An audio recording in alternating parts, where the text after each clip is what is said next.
जय हिंद दोस्तों। तो आज जो हम लोग करने वाले हैं नंबर सिस्टम, इसी के अंदर नंबर सिस्टम के अंदर भी एक चैप्टर आता है जिसका नाम है रियल नंबर। तो नंबर सिस्टम तो हम लोग पढ़ेंगे ही। इसमें जो आपका सिलेबस है, आपका रियल नंबर का सिलेबस है, रियल नंबर। लेकिन आपको सिर्फ रियल नंबर नहीं बल्कि नंबर सिस्टम के बारे में भी थोड़ी जानकारी होनी चाहिए। रियल नंबर्स भी पढ़ेंगे जिसे वास्तविक संख्या, यही आपके सिलेबस में भी है। वास्तविक संख्याएं, रियल नंबर, इसको जो है हम लोग इसे भी पढ़ेंगे और रियल नंबर क्या होता है इसके बारे में भी देखेंगे।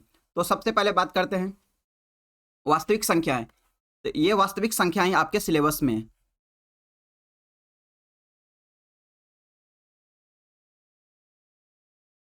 चलिए तो शुरू करते हैं वास्तविक संख्या।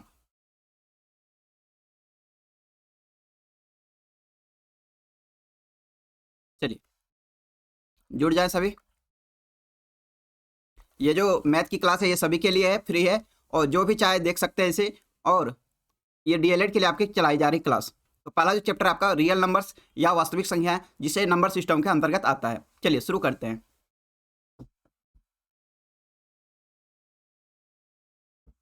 चलिए तो सबसे पहला जो कंसेप्ट आता है नेचुरल नंबर। नेचुरल नंबर किसे कहते हैं? जिसे प्राकृतिक संख्या कहते हैं, उसे क्या कहते हैं? Natural number. चलिए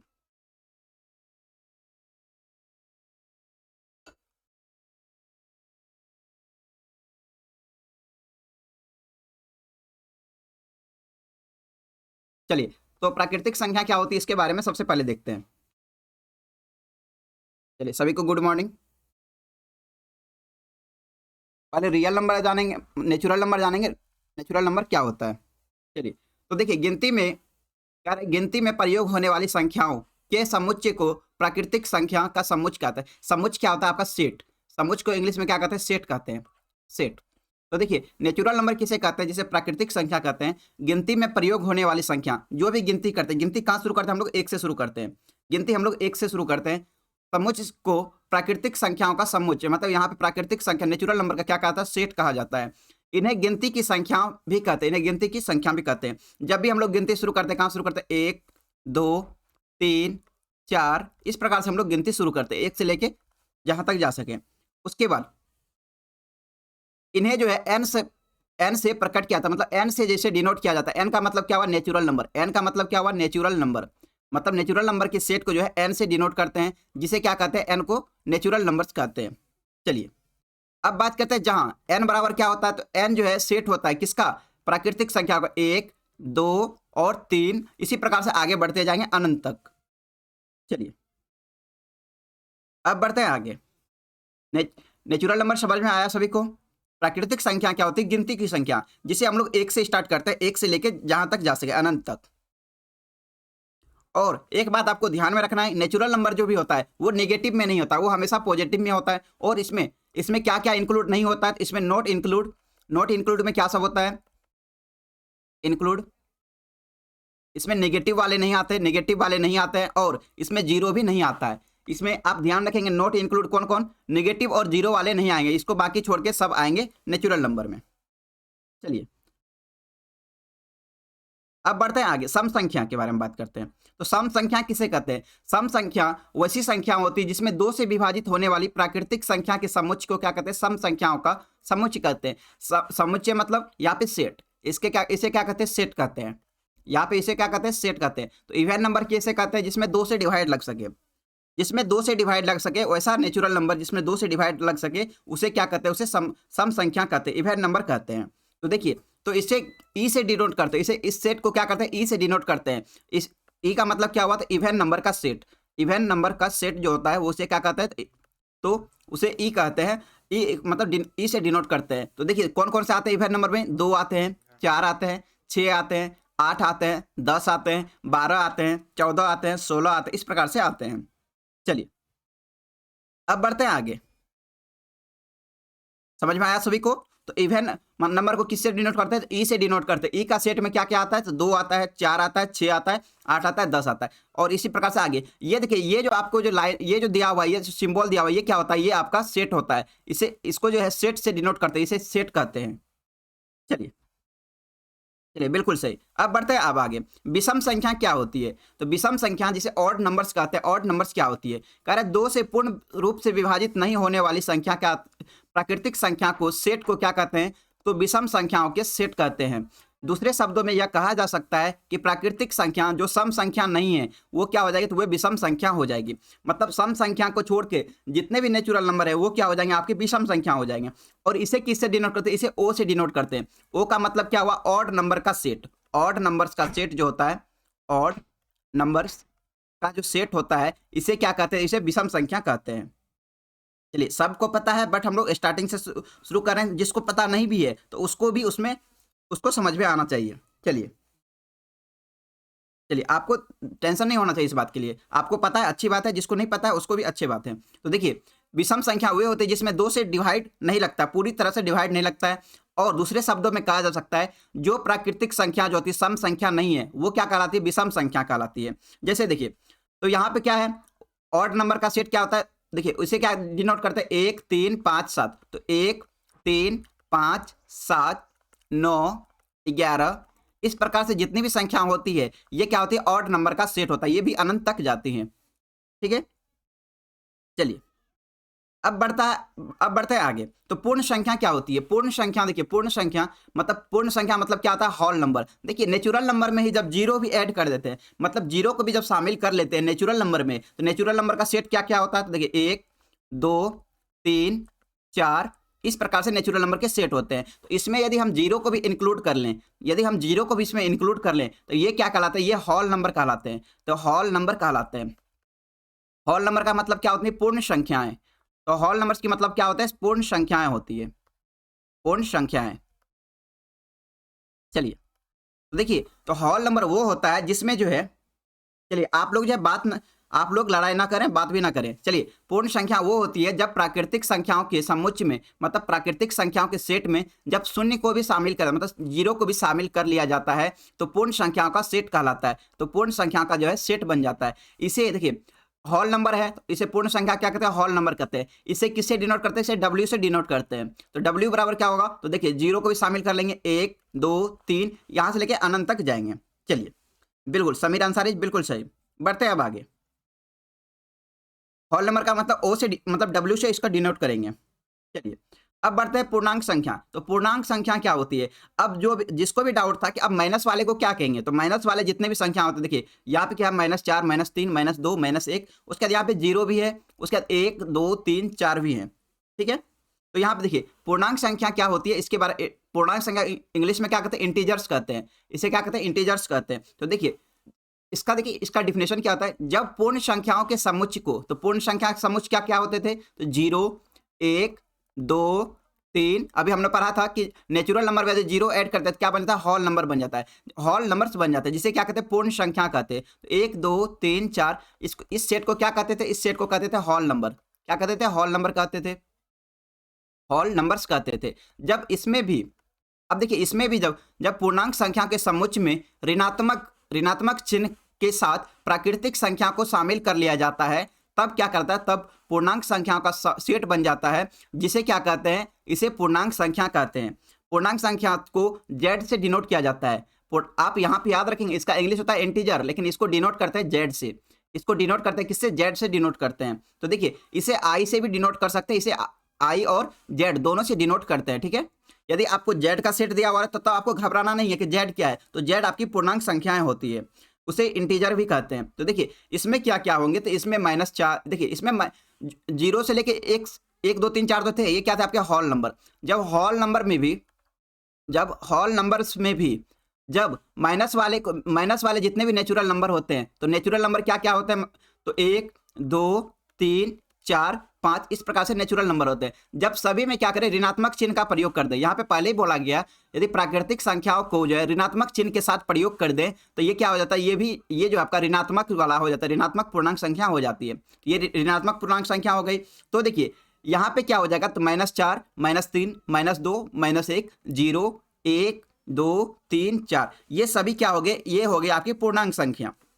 समझ में आया पूर्णांक संख्या? तो अब देखिए, तो पूर्णांक संख्या को जो है दो पार्ट में बांट सकते हैं, एक होता है माइनस वाला, एक होता है प्लस वाला।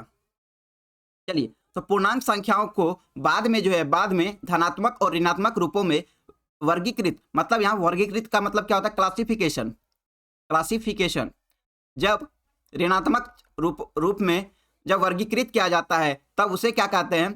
देखिए, धनात्मक और ऋणात्मक रूपों में वर्गीकृत किया जाता है तो ऋणात्मक पूर्णांक संख्याओं को z माइनस द्वारा निरूपित की जाती है तथा इस धनात्मक पूर्णांक संख्याओं को z प्लस द्वारा डिनोट किया जाता है। इसको जो है धनात्मक पूर्णांक संख्या को z प्लस द्वारा डिनोट किया जाता है। तो z प्लस वाले में क्या हो जाएगा? तो z प्लस वाले में सिर्फ नेचुरल नंबर आएंगे, z प्लस वाले में सिर्फ नेचुरल नंबर आएंगे। तो देखिए 1 आएंगे, 2 आएंगे, 3 आएंगे और 4 आएंगे और उसके बाद 5, इसी तरह से ये आएंगे। तो ये क्या हो गया आपका z प्लस। तो z प्लस मतलब क्या?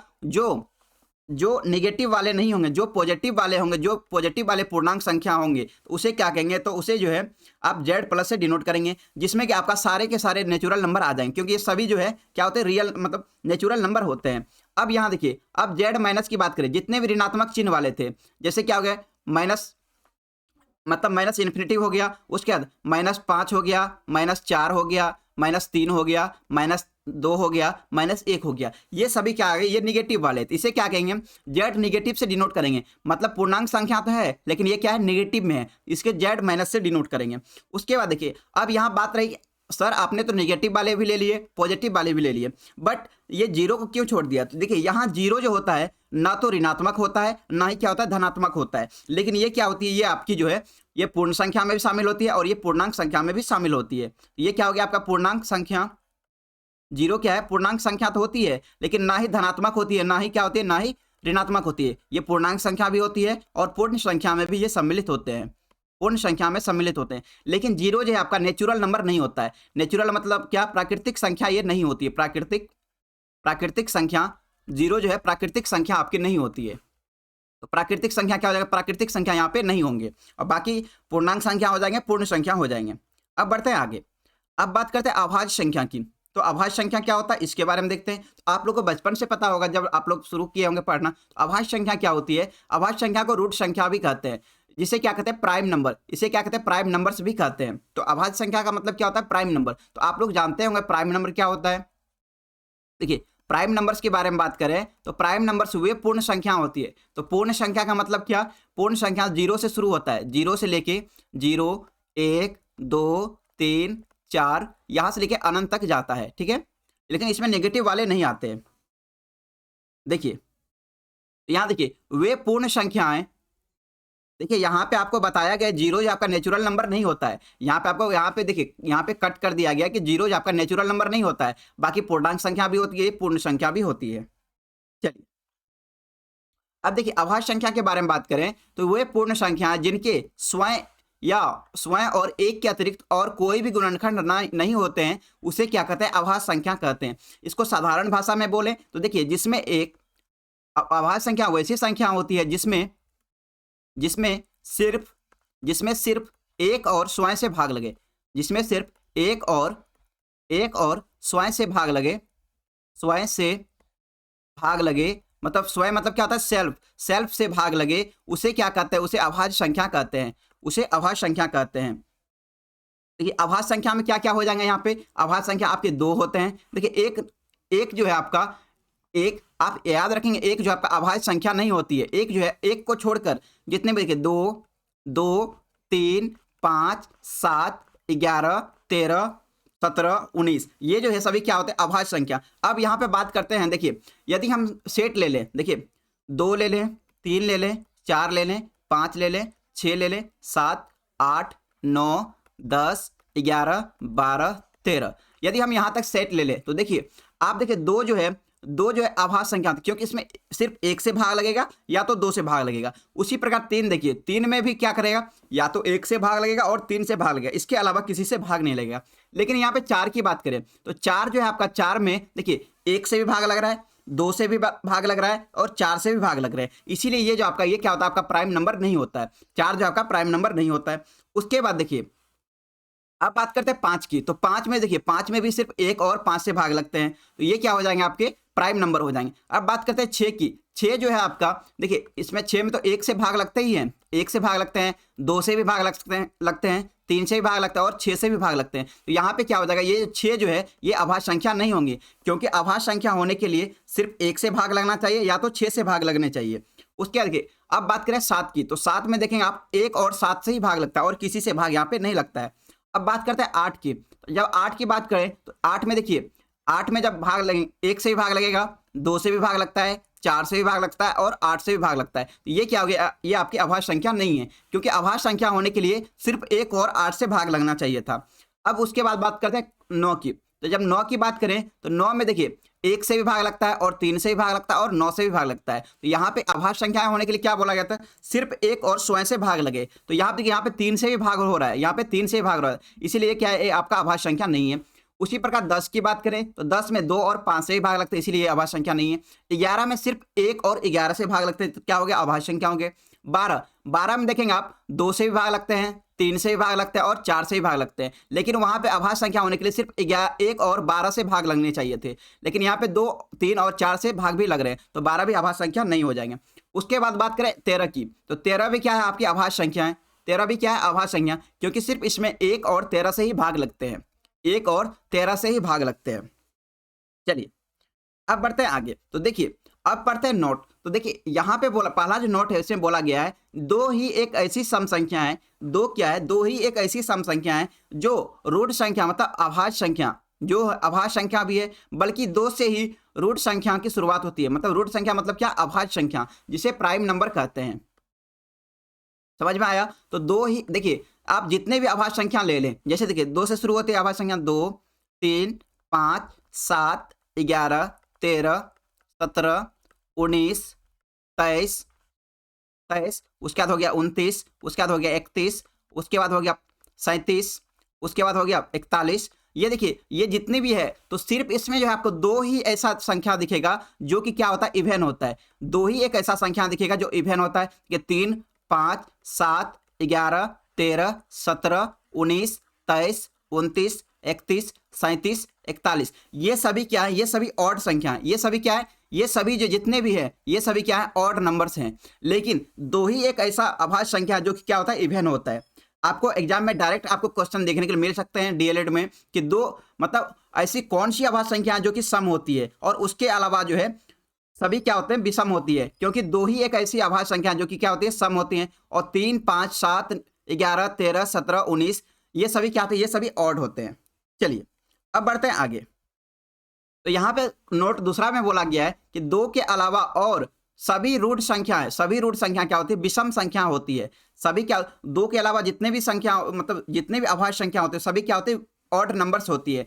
लेकिन सारी विषम संख्या रूट संख्या नहीं होती, लेकिन सारी विषम संख्या रूट संख्या नहीं होती है। देखिए यहाँ पे कहने का मतलब ये था कि देखिए दो के अलावा जितने भी हैं, दो के अलावा अभाज्य संख्या कितने कितने हैं, 3, 5, 7, 11, 13, 17, 19, 23 ये सभी क्या है, ये सभी अभाज्य संख्या है। लेकिन आपको यहाँ पे नोट में बोला गया कि दो के अलावा सभी रूट संख्या क्या होती है, विषम संख्या होती है। तो देख रहे 3, 5 ये सभी क्या है, सभी विषम संख्या है।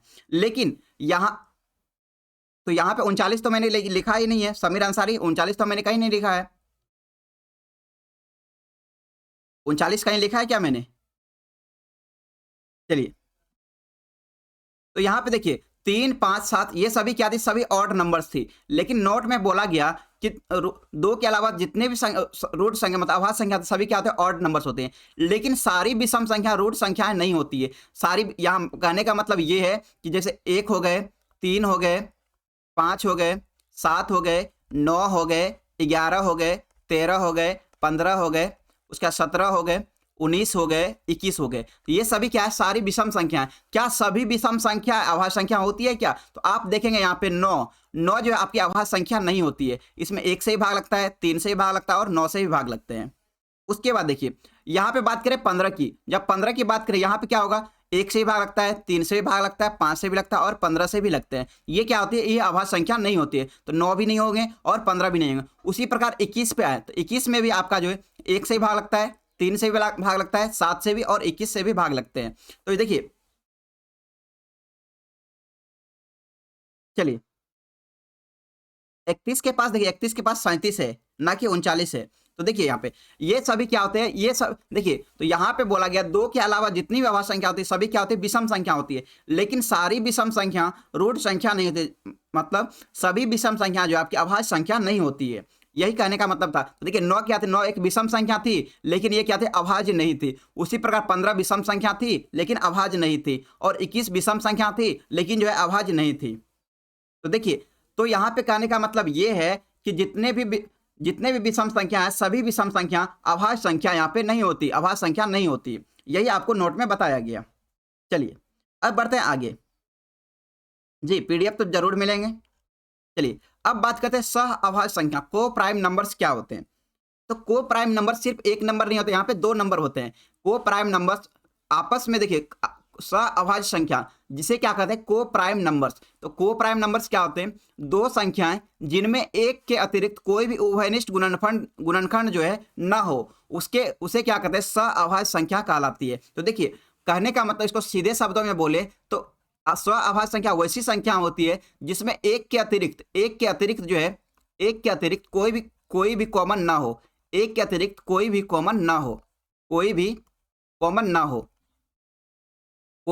ना हो। तो यहाँ पे देखिए, जब यहाँ पर नीचे में देखेंगे एग्जाम्पल में देखिए 9 और 16, 9 और 16 में क्या एक के अलावा कोई और भी कॉमन है क्या, तो 9 और 16 में जो है एक के अलावा कोई भी यहाँ पे कॉमन नहीं है। उसी प्रकार यहाँ देखिए 4 और 15 की बात करें तो 4 और 15 में भी एक के अलावा कोई भी कॉमन नहीं है। लेकिन यहाँ पे बात करें 4 और 6 की, 4 और 6 की बात करें तो 4 और 6 में आप जानते हैं क्या आता है कि 2 कॉमन आता है, क्योंकि इसको लिखते हैं 2 गुना 2 और इसको लिखते हैं 6, मतलब देखिए इसको लिखते हैं 2 गुना 3 भी लिखते हैं। तो यहाँ पे आपका क्या आ गया, तो यहाँ पे आपका देखिए 2 दोनों में कॉमन आ रहा है, 2 जो है दोनों में कॉमन आ रहा है। तो 4 और 6 क्या हो गए, 4 और 6 आपके सह अभाज्य संख्या नहीं होंगे, को प्राइम नंबर आपके नहीं होंगे, मतलब सह अभाज्य संख्या नहीं होंगे। समझ में आया।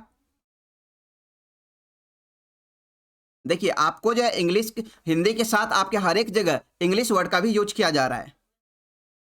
अनन्या जी आपको टेंशन नहीं लेना है, क्योंकि यहाँ पे देखिए सह अभाज्य संख्या को प्राइम नंबर आपको इंग्लिश वर्ड यूज किया गया ना, तो 2 संख्या है, तो 2 संख्या का मतलब 2 नंबर्स होते हैं जिनमें एक के अतिरिक्त कोई भी उभयनिष्ठ गुणनखंड ना हो।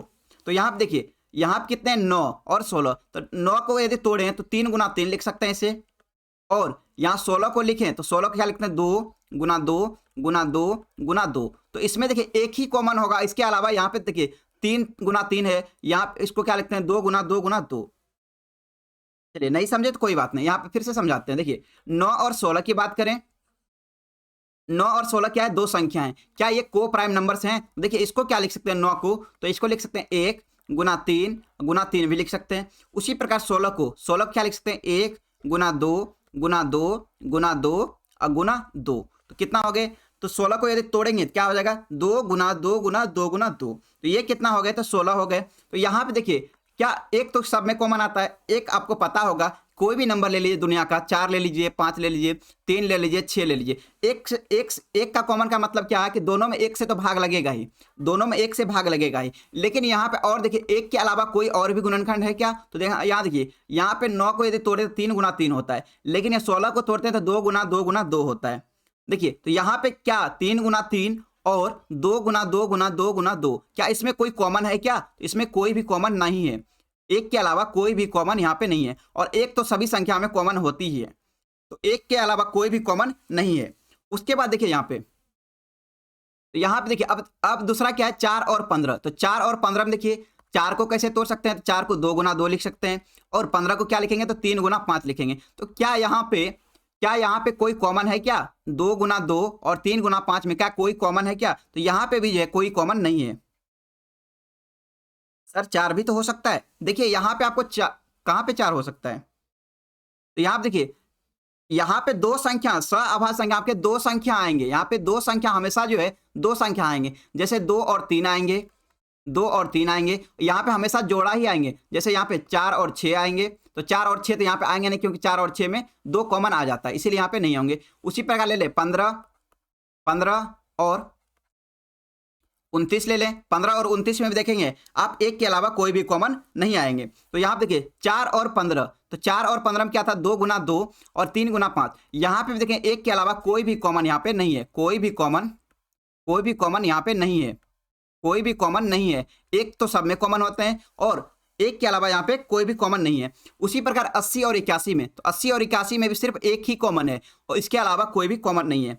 अब बात करते हैं 4 और 6 की, एक बार फिर से बताते हैं। 4 और 6 में देखिए, 4 और 6 में देखेंगे जब इसको तोड़ेंगे तो 4 को क्या लिखेंगे 2 गुना 2 और 6 को क्या लिखेंगे 2 गुना 3। तो यहाँ पे आप एक बात बताइए, इसमें दोनों में क्या, दोनों में 2 कॉमन है। देखिए यहाँ पे भी 2 है, यहाँ पे भी 2, मतलब 2 क्या है, 2 जो है इसमें कॉमन है, 2 क्या है कॉमन है इसमें। इसीलिए ये जो है ये सअभाज्य संख्या ये नहीं होती है, सअभाज्य संख्या नहीं होती है। चलिए अब बात करते हैं भाज्य संख्या। तो भाज्य संख्या देखिए, भाज्य संख्या क्या होती है, तो भाज्य संख्या होती है डिविजिबल नंबर्स, डिविजिबल नंबर्स, या इसे कंपोजिट नंबर भी कहते हैं। इसे भी क्या कहते हैं, कंपोजिट नंबर, जिसे क्या कहते हैं यौगिक संख्या कहते हैं। तो यौगिक संख्या क्या होती है उसके बारे में हम लोग बात करते हैं। तो यहाँ पे देखिए, तो यौगिक संख्या में कह रहे वे पूर्ण संख्या है, मतलब वे पूर्ण संख्या का मतलब क्या, 0 से लेके 0, 1, 2, 3 इसी प्रकार से लास्ट तक, जिनके स्वयं और एक के अतिरिक्त कोई और भी गुणनखंड होते हैं, तो वे क्या कहलाते हैं, वे भाज्य संख्या कहलाते हैं। वे संख्याएं जो अभाज्य संख्या नहीं है वे यौगिक संख्या कहलाते हैं। तो देखिए यहाँ पे भाज्य संख्या होने का मतलब, भाज्य संख्या होने के लिए क्या क्या बोला गया, भाज्य संख्या और यौगिक संख्या दोनों क्या होती है, दोनों एक ही होती है। तो भाज्य संख्या के लिए बोला गया, नोट में बोला गया कि वे अभाज्य संख्या नहीं होती है, मतलब अभाज्य संख्या को छोड़कर जितने भी संख्या, अभाज्य संख्या को छोड़कर जितने भी संख्या हैं उसमें कह रहा है एक के अतिरिक्त और भी गुणनखंड हो, तो एक के अतिरिक्त और भी गुणनखंड हो उसे क्या कहते हैं, उसे भाज्य संख्या कहते हैं। तो देखिए 4 क्या आपका अभाज्य संख्या तो नहीं है, तो अभाज्य संख्या को हमेशा छोड़ के चलना है। आपको इसमें बोलेगा 2, 3, 5, आपको इसको नहीं लेना है, आपको जो है इसमें नहीं लेना, अभाज्य संख्या को आपको हमेशा इसमें भाज्य संख्या में नहीं लेना है। तो अभाज्य संख्या का अपोजिट क्या होता है, भाज्य संख्या। तो अब देखिए भाज्य संख्या में एक और एक यहाँ पे बोला गया, एक के अतिरिक्त और भी गुणनखंड होते हैं। तो 4 के गुणनखंड क्या क्या होते हैं, देखिए 4 में 1 से भाग लगता है, 2 से भी भाग लगता है और 4 से भी भाग लगता है। गुणनखंड का मतलब क्या होता है, जिससे उसमें भाग लगेगा जी। पीडीएफ तो सभी को मिलेंगे। अब देखिए 6 की बात करें तो 6 भी क्या आपका, 6 भी आपका भाज्य संख्या है, क्योंकि इसमें 1 से भी भाग लगते हैं, 2 से भी भाग लगते हैं, 3 से भी भाग लगते हैं और 6 से भी भाग लगते हैं। ये क्या हो गए आपके भाज्य संख्या हो गए। उसके बाद 9 में बात करें तो 1 से भाग लगते हैं, 3 से भाग लगते हैं और 9 से भी भाग लगते हैं। ये क्या हो गया आपके भाज्य संख्या हो गए। उसके बाद देखिए 14, देखिए 14 में क्या होता है, 2 से भी भाग लगता है, 1 से भाग लगता है और 7 से भी भाग लगता है और 14 से भी भाग लगता है। 15 में देखिए, 15 में क्या से भाग लगता है, तो 1 से भाग लगता है, 3 से भाग लगता है, 5 से भाग लगता है और 15 से भी भाग लगते हैं। चलिए बिल्कुल। तो एक के अलावा और भी उसका कोई गुणनखंड हो तो उसे क्या कहते हैं, तो उसे कहते हैं हम लोग भाज्य संख्या, लेकिन वो अभाज्य संख्या नहीं होनी चाहिए। आपको नोट में दिया गया है तो वे जो है वे संख्या अभाज्य संख्या नहीं होने चाहिए।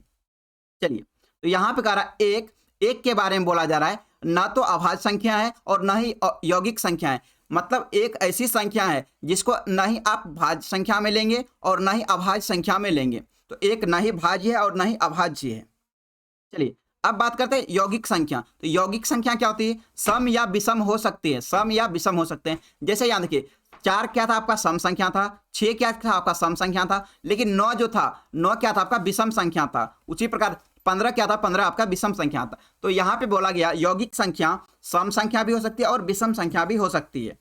चलिए बिल्कुल, तो यौगिक संख्या सम संख्या भी हो सकती है और विषम संख्या भी हो सकती है। चलिए अब बढ़ते हैं आगे। चलिए अब बात करते हैं परिमेय संख्या क्या होती है। चलिए अब बात करते हैं परिमेय संख्या। तो परिमेय संख्या कहते हैं, परिमेय संख्या को इंग्लिश में क्या बोलते हैं, रेशनल नंबर्स।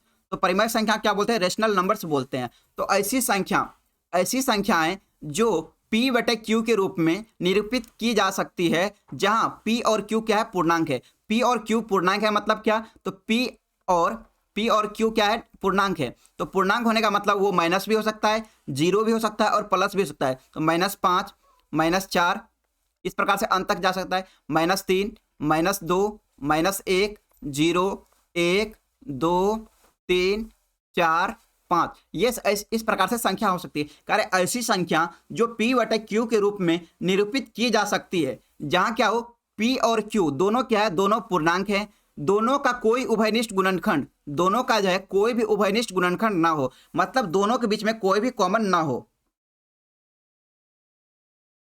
तो यहां पे देखिए कह रहे हैं 10 नहीं होगा क्या, 10 भी होगा। देखिए यहां पे यदि 10 ले लें तो 10 भी क्या है, 10 भी आपका क्या है, तो 10 भी आपका भाज्य संख्या है, क्योंकि 10 में क्या होता है, 1 से भी भाग लगते हैं, 2 से भी भाग लगते हैं, 5 से भी भाग लगता है और 10 से भी भाग लगते हैं। ये क्या हो गया, ये आपका भाज्य संख्या हो गए।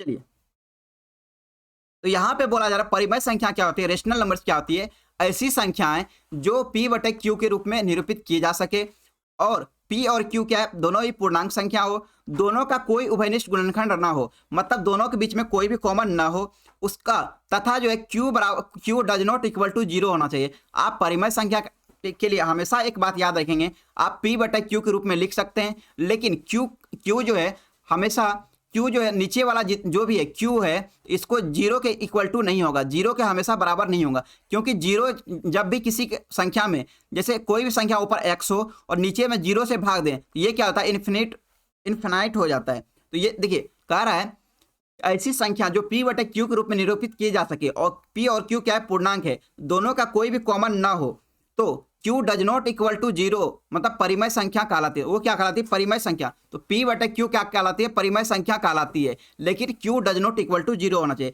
मतलब नीचे में 0 से डिवाइड नहीं होने चाहिए। इससे देखिए परिमेय संख्या को जो है q से डिनोट किया जाता है, परिमेय संख्या को q से डिनोट किया जाता है। तो जैसे 4/5 क्या है, 4/5 आपका परिमेय संख्या है, 4/5 क्या है, परिमेय संख्या है, 5/1 भी क्या है, परिमेय संख्या। देखिए 4 क्या है, पूर्णांक है, 5 भी क्या है, पूर्णांक है, दोनों क्या है, पूर्णांक संख्या है, और नीचे में 0 हमेशा नहीं होना चाहिए। तो यहाँ पे देखिए -1/2, 1/2, -1/2 क्या लिख सकते हैं, -1/2 भी लिख सकते हैं। तो माइनस वाले क्या है, ऊपर वाले पूर्णांक है, 2 भी क्या है, 2 भी पूर्णांक संख्या है। तो आप हमेशा याद रखेंगे परिमेय संख्या होने के लिए नीचे में 0 नहीं होना चाहिए। अब चलते हैं आगे, अपरिमेय संख्या की बात करते हैं। तो अपरिमेय संख्या क्या होती है, चलिए अब बात करते हैं अपरिमेय संख्या। तो अपरिमेय संख्या क्या कहते हैं, इरेशनल नंबर्स, इरेशनल नंबर्स कहती है, कहते हैं ऐसी संख्या जो परिमेय नहीं है, ऐसी संख्या जो कि क्या आपका जो रेशनल नंबर्स ना हो, रेशनल नंबर्स ना हो, ऐसी संख्या जो कि रेशनल नंबर्स ना हो वो क्या कहलाती है, अपरिमेय कहलाती है। मतलब परिमेय संख्या को छोड़कर जो भी संख्या होती है उसे क्या कहते हैं, अपरिमेय संख्या कहते हैं। जैसे देखिए यहाँ पे √2, तो √2 क्या आपका एक अपरिमेय संख्या है, √2 क्या है आपका एक अपरिमेय संख्या है, क्योंकि इसे p बटे q के रूप में नहीं लिख सकते हैं। अब देखिए √2 है, √2 को आप क्या करेंगे, p बटे q के रूप में यदि लिखना चाहें, क्या आप इसे लिख सकते हैं। तो देखिए आप इसको लिखना भी चाहें, क्या लिखेंगे, √2 बटे 1 लिखेंगे, या कोई इसे ऐसा भी लिखना चाहे तो 2√2 बटे क्या लिखेंगे, 2 लिखेंगे, इस प्रकार से लिखेंगे। लेकिन आप एक बात बताइए, आपको क्या बोला था, p बटे q के रूप में लिखना है तो q does not equal to 0 होना चाहिए, ये बात तो सही है, लेकिन p और q दोनों क्या होना चाहिए, दोनों एक पूर्णांक संख्या होनी चाहिए। p और q क्या होना चाहिए, पूर्णांक संख्या। तो पूर्णांक संख्या क्या होती है, पूर्णांक संख्या सिर्फ जो है नंबर्स में होते हैं, जैसे -5 होते हैं, -4 होते हैं, -3, -2, -1, -0, यहाँ 0 लिख देंगे, उसके बाद 1, 2, 3, इस प्रकार से आपके होते हैं। लेकिन यहाँ √2 क्या इसमें आता है, क्या √2 पूर्णांक संख्या में आते हैं, क्या √2 पूर्णांक संख्या में नहीं आते हैं। इसीलिए क्या हो जाएगा, √2 जो है एक अपरिमेय संख्या है, √2 क्या है, एक अपरिमेय संख्या है। उसके बाद बात करें तो इसी प्रकार √3 भी हो जाएगा और √5 भी हो जाएंगे, जितने भी रूट वाले होंगे, जितने भी रूट वाले होंगे। लेकिन आपको एक बात याद रखना है, जितने भी रूट वाले होंगे वो जो है अपरिमेय संख्या नहीं होंगे, क्योंकि आप मान लीजिए √16 बोल दें, रूट आपको 4 बोल दें, तो √4 का वैल्यू निकलता है, तो √4 का वैल्यू कितना निकलता है, 2। इसको आप अपरिमेय संख्या नहीं बोलेंगे, अपरिमेय संख्या इसे नहीं बोलेंगे, क्योंकि √4 इक्वल टू क्या होता है, √4 का वैल्यू निकलता है, लेकिन √2 का जो है कोई वैल्यू नहीं निकलता है, √2 का जो है पॉइंट में वैल्यू निकलता है और इसे p बटे q के रूप में नहीं लिख सकते हैं। लेकिन √4, तो √4 को हम p बटे q के रूप में लिख सकते हैं, p बटे q के रूप में लिख सकते हैं, क्योंकि √4 का वैल्यू जो कितना होता है, तो √4 का वैल्यू 2 होता है, तो इसको लिख सकते हैं 2 बटे 1 भी लिख सकते हैं, 4 बटे 2 लिख सकते हैं, 6 बटे 3 भी लिख सकते हैं। इसीलिए √4 क्या है, अपरिमेय संख्या नहीं है, √4 क्या है, अपरिमेय संख्या नहीं है। देखिए √8 भी क्या है, √8 भी अपरिमेय संख्या है, तो √8 क्या है, अपरिमेय संख्या है। देखिए कैसे, √8 का वैल्यू क्या होता है, तो 2√2 होता है, 2√2। इसको कैसे लिखे, देखिए √8 को क्या लिखते हैं, 2 गुना 2 गुना 2, इस प्रकार से लिखते हैं। जब यहाँ पे 2 का जोड़ा बन जाए, तो 2 का जोड़ा का मतलब 1 मतलब 2 निकल गया, उसके बाद यहाँ पे कितना आ गया, √2। तो ये क्या आपका, ये भी अपरिमेय संख्या है, क्योंकि ऊपर भी कितना आ गया, √2 आ गया। जब भी अपरिमेय संख्या किसी में या तो जोड़ेंगे या तो गुना करेंगे, तो वो भी क्या होता है, अपरिमेय संख्या हो जाती है। इसके बारे में हम लोग आगे भी बात करेंगे। अब देखिए पाई की बात करें तो बहुत लोगों को कंफ्यूजन होता है कि पाई जो है अपरिमेय संख्या है तो कैसे। तो पाई क्या होता है, एक अपरिमेय संख्या होती है, लेकिन कैसे होती है इसके बारे में हम लोग बात करते हैं। देखिए पाई एक अपरिमेय संख्या होती है। कैसे? आप लोग देख रहे होंगे पाई का वैल्यू दिया हुआ है इतना। पाई को कुछ लोग ऐसे भी बोलते हैं, पाई का जो वैल्यू होता है 22/7 होता है। 22/7 देखिए, पाई का जो है निश्चित कोई वैल्यू नहीं है, निश्चित जो इसका वैल्यू नहीं है, लेकिन जो इसका वैल्यू होता है वो क्या होता है 22/7 के आसपास होता है। मतलब इसका जो निकटतम मान होता है वो 22/7 इसको लिखते हैं। लेकिन पाई जो है, पाई क्या है आपका, चलिए आयुषी कुमारी बिल्कुल सही। अब देखिए पाई क्या है आपका अपरिमेय संख्या है। पाई अपरिमेय संख्या क्योंकि इसका जो है वैल्यू, इसका वैल्यू जो है फाइंड नहीं होता है। लेकिन जो एक बात है, देखिए ये पाई का जो वैल्यू होता है इसका कोई निश्चित वैल्यू नहीं है, लेकिन जो इसका वैल्यू होता है वो क्या होता है 22/7 के आसपास होता है। इसको क्या लिखते हैं 22/7 के आसपास लिखते हैं, 22/7। लेकिन इसका पाई का ये वैल्यू नहीं है, पाई को लिख देते हैं 22/7, लेकिन पाई का जो वैल्यू है 22/7 नहीं होता है, उसके आसपास होता है। चलिए अब बढ़ते हैं आगे, 1 मिनट रुक जाएंगे।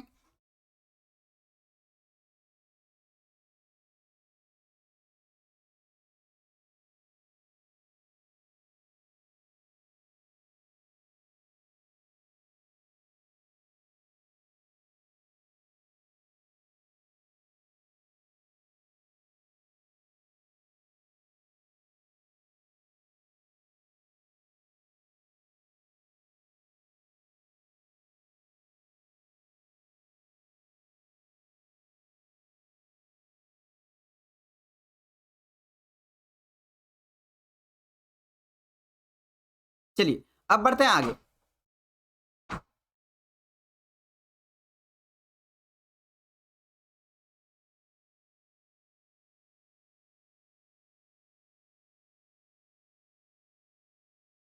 चलिए अब बढ़ते हैं अब आगे।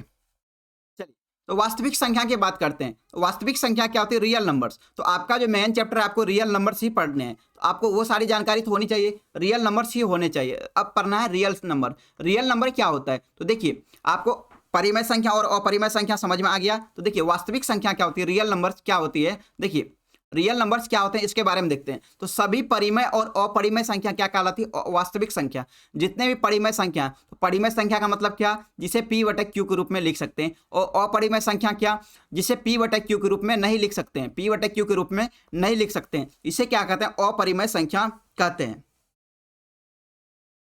देखिए रानी कुमारी जी बोले सर पाई का मान 180 डिग्री भी होता है क्या? वो हम लोग आगे डिस्कस करेंगे। चलिए वो जो है हम लोग जब त्रिकोण में, देखिए जब वो हम लोग जियोमेट्री और मेंसुरेशन पढ़ेंगे तब पाई का देखेंगे 180 होता है या कितना होता है। चलिए अब बात करते हैं वास्तविक संख्या।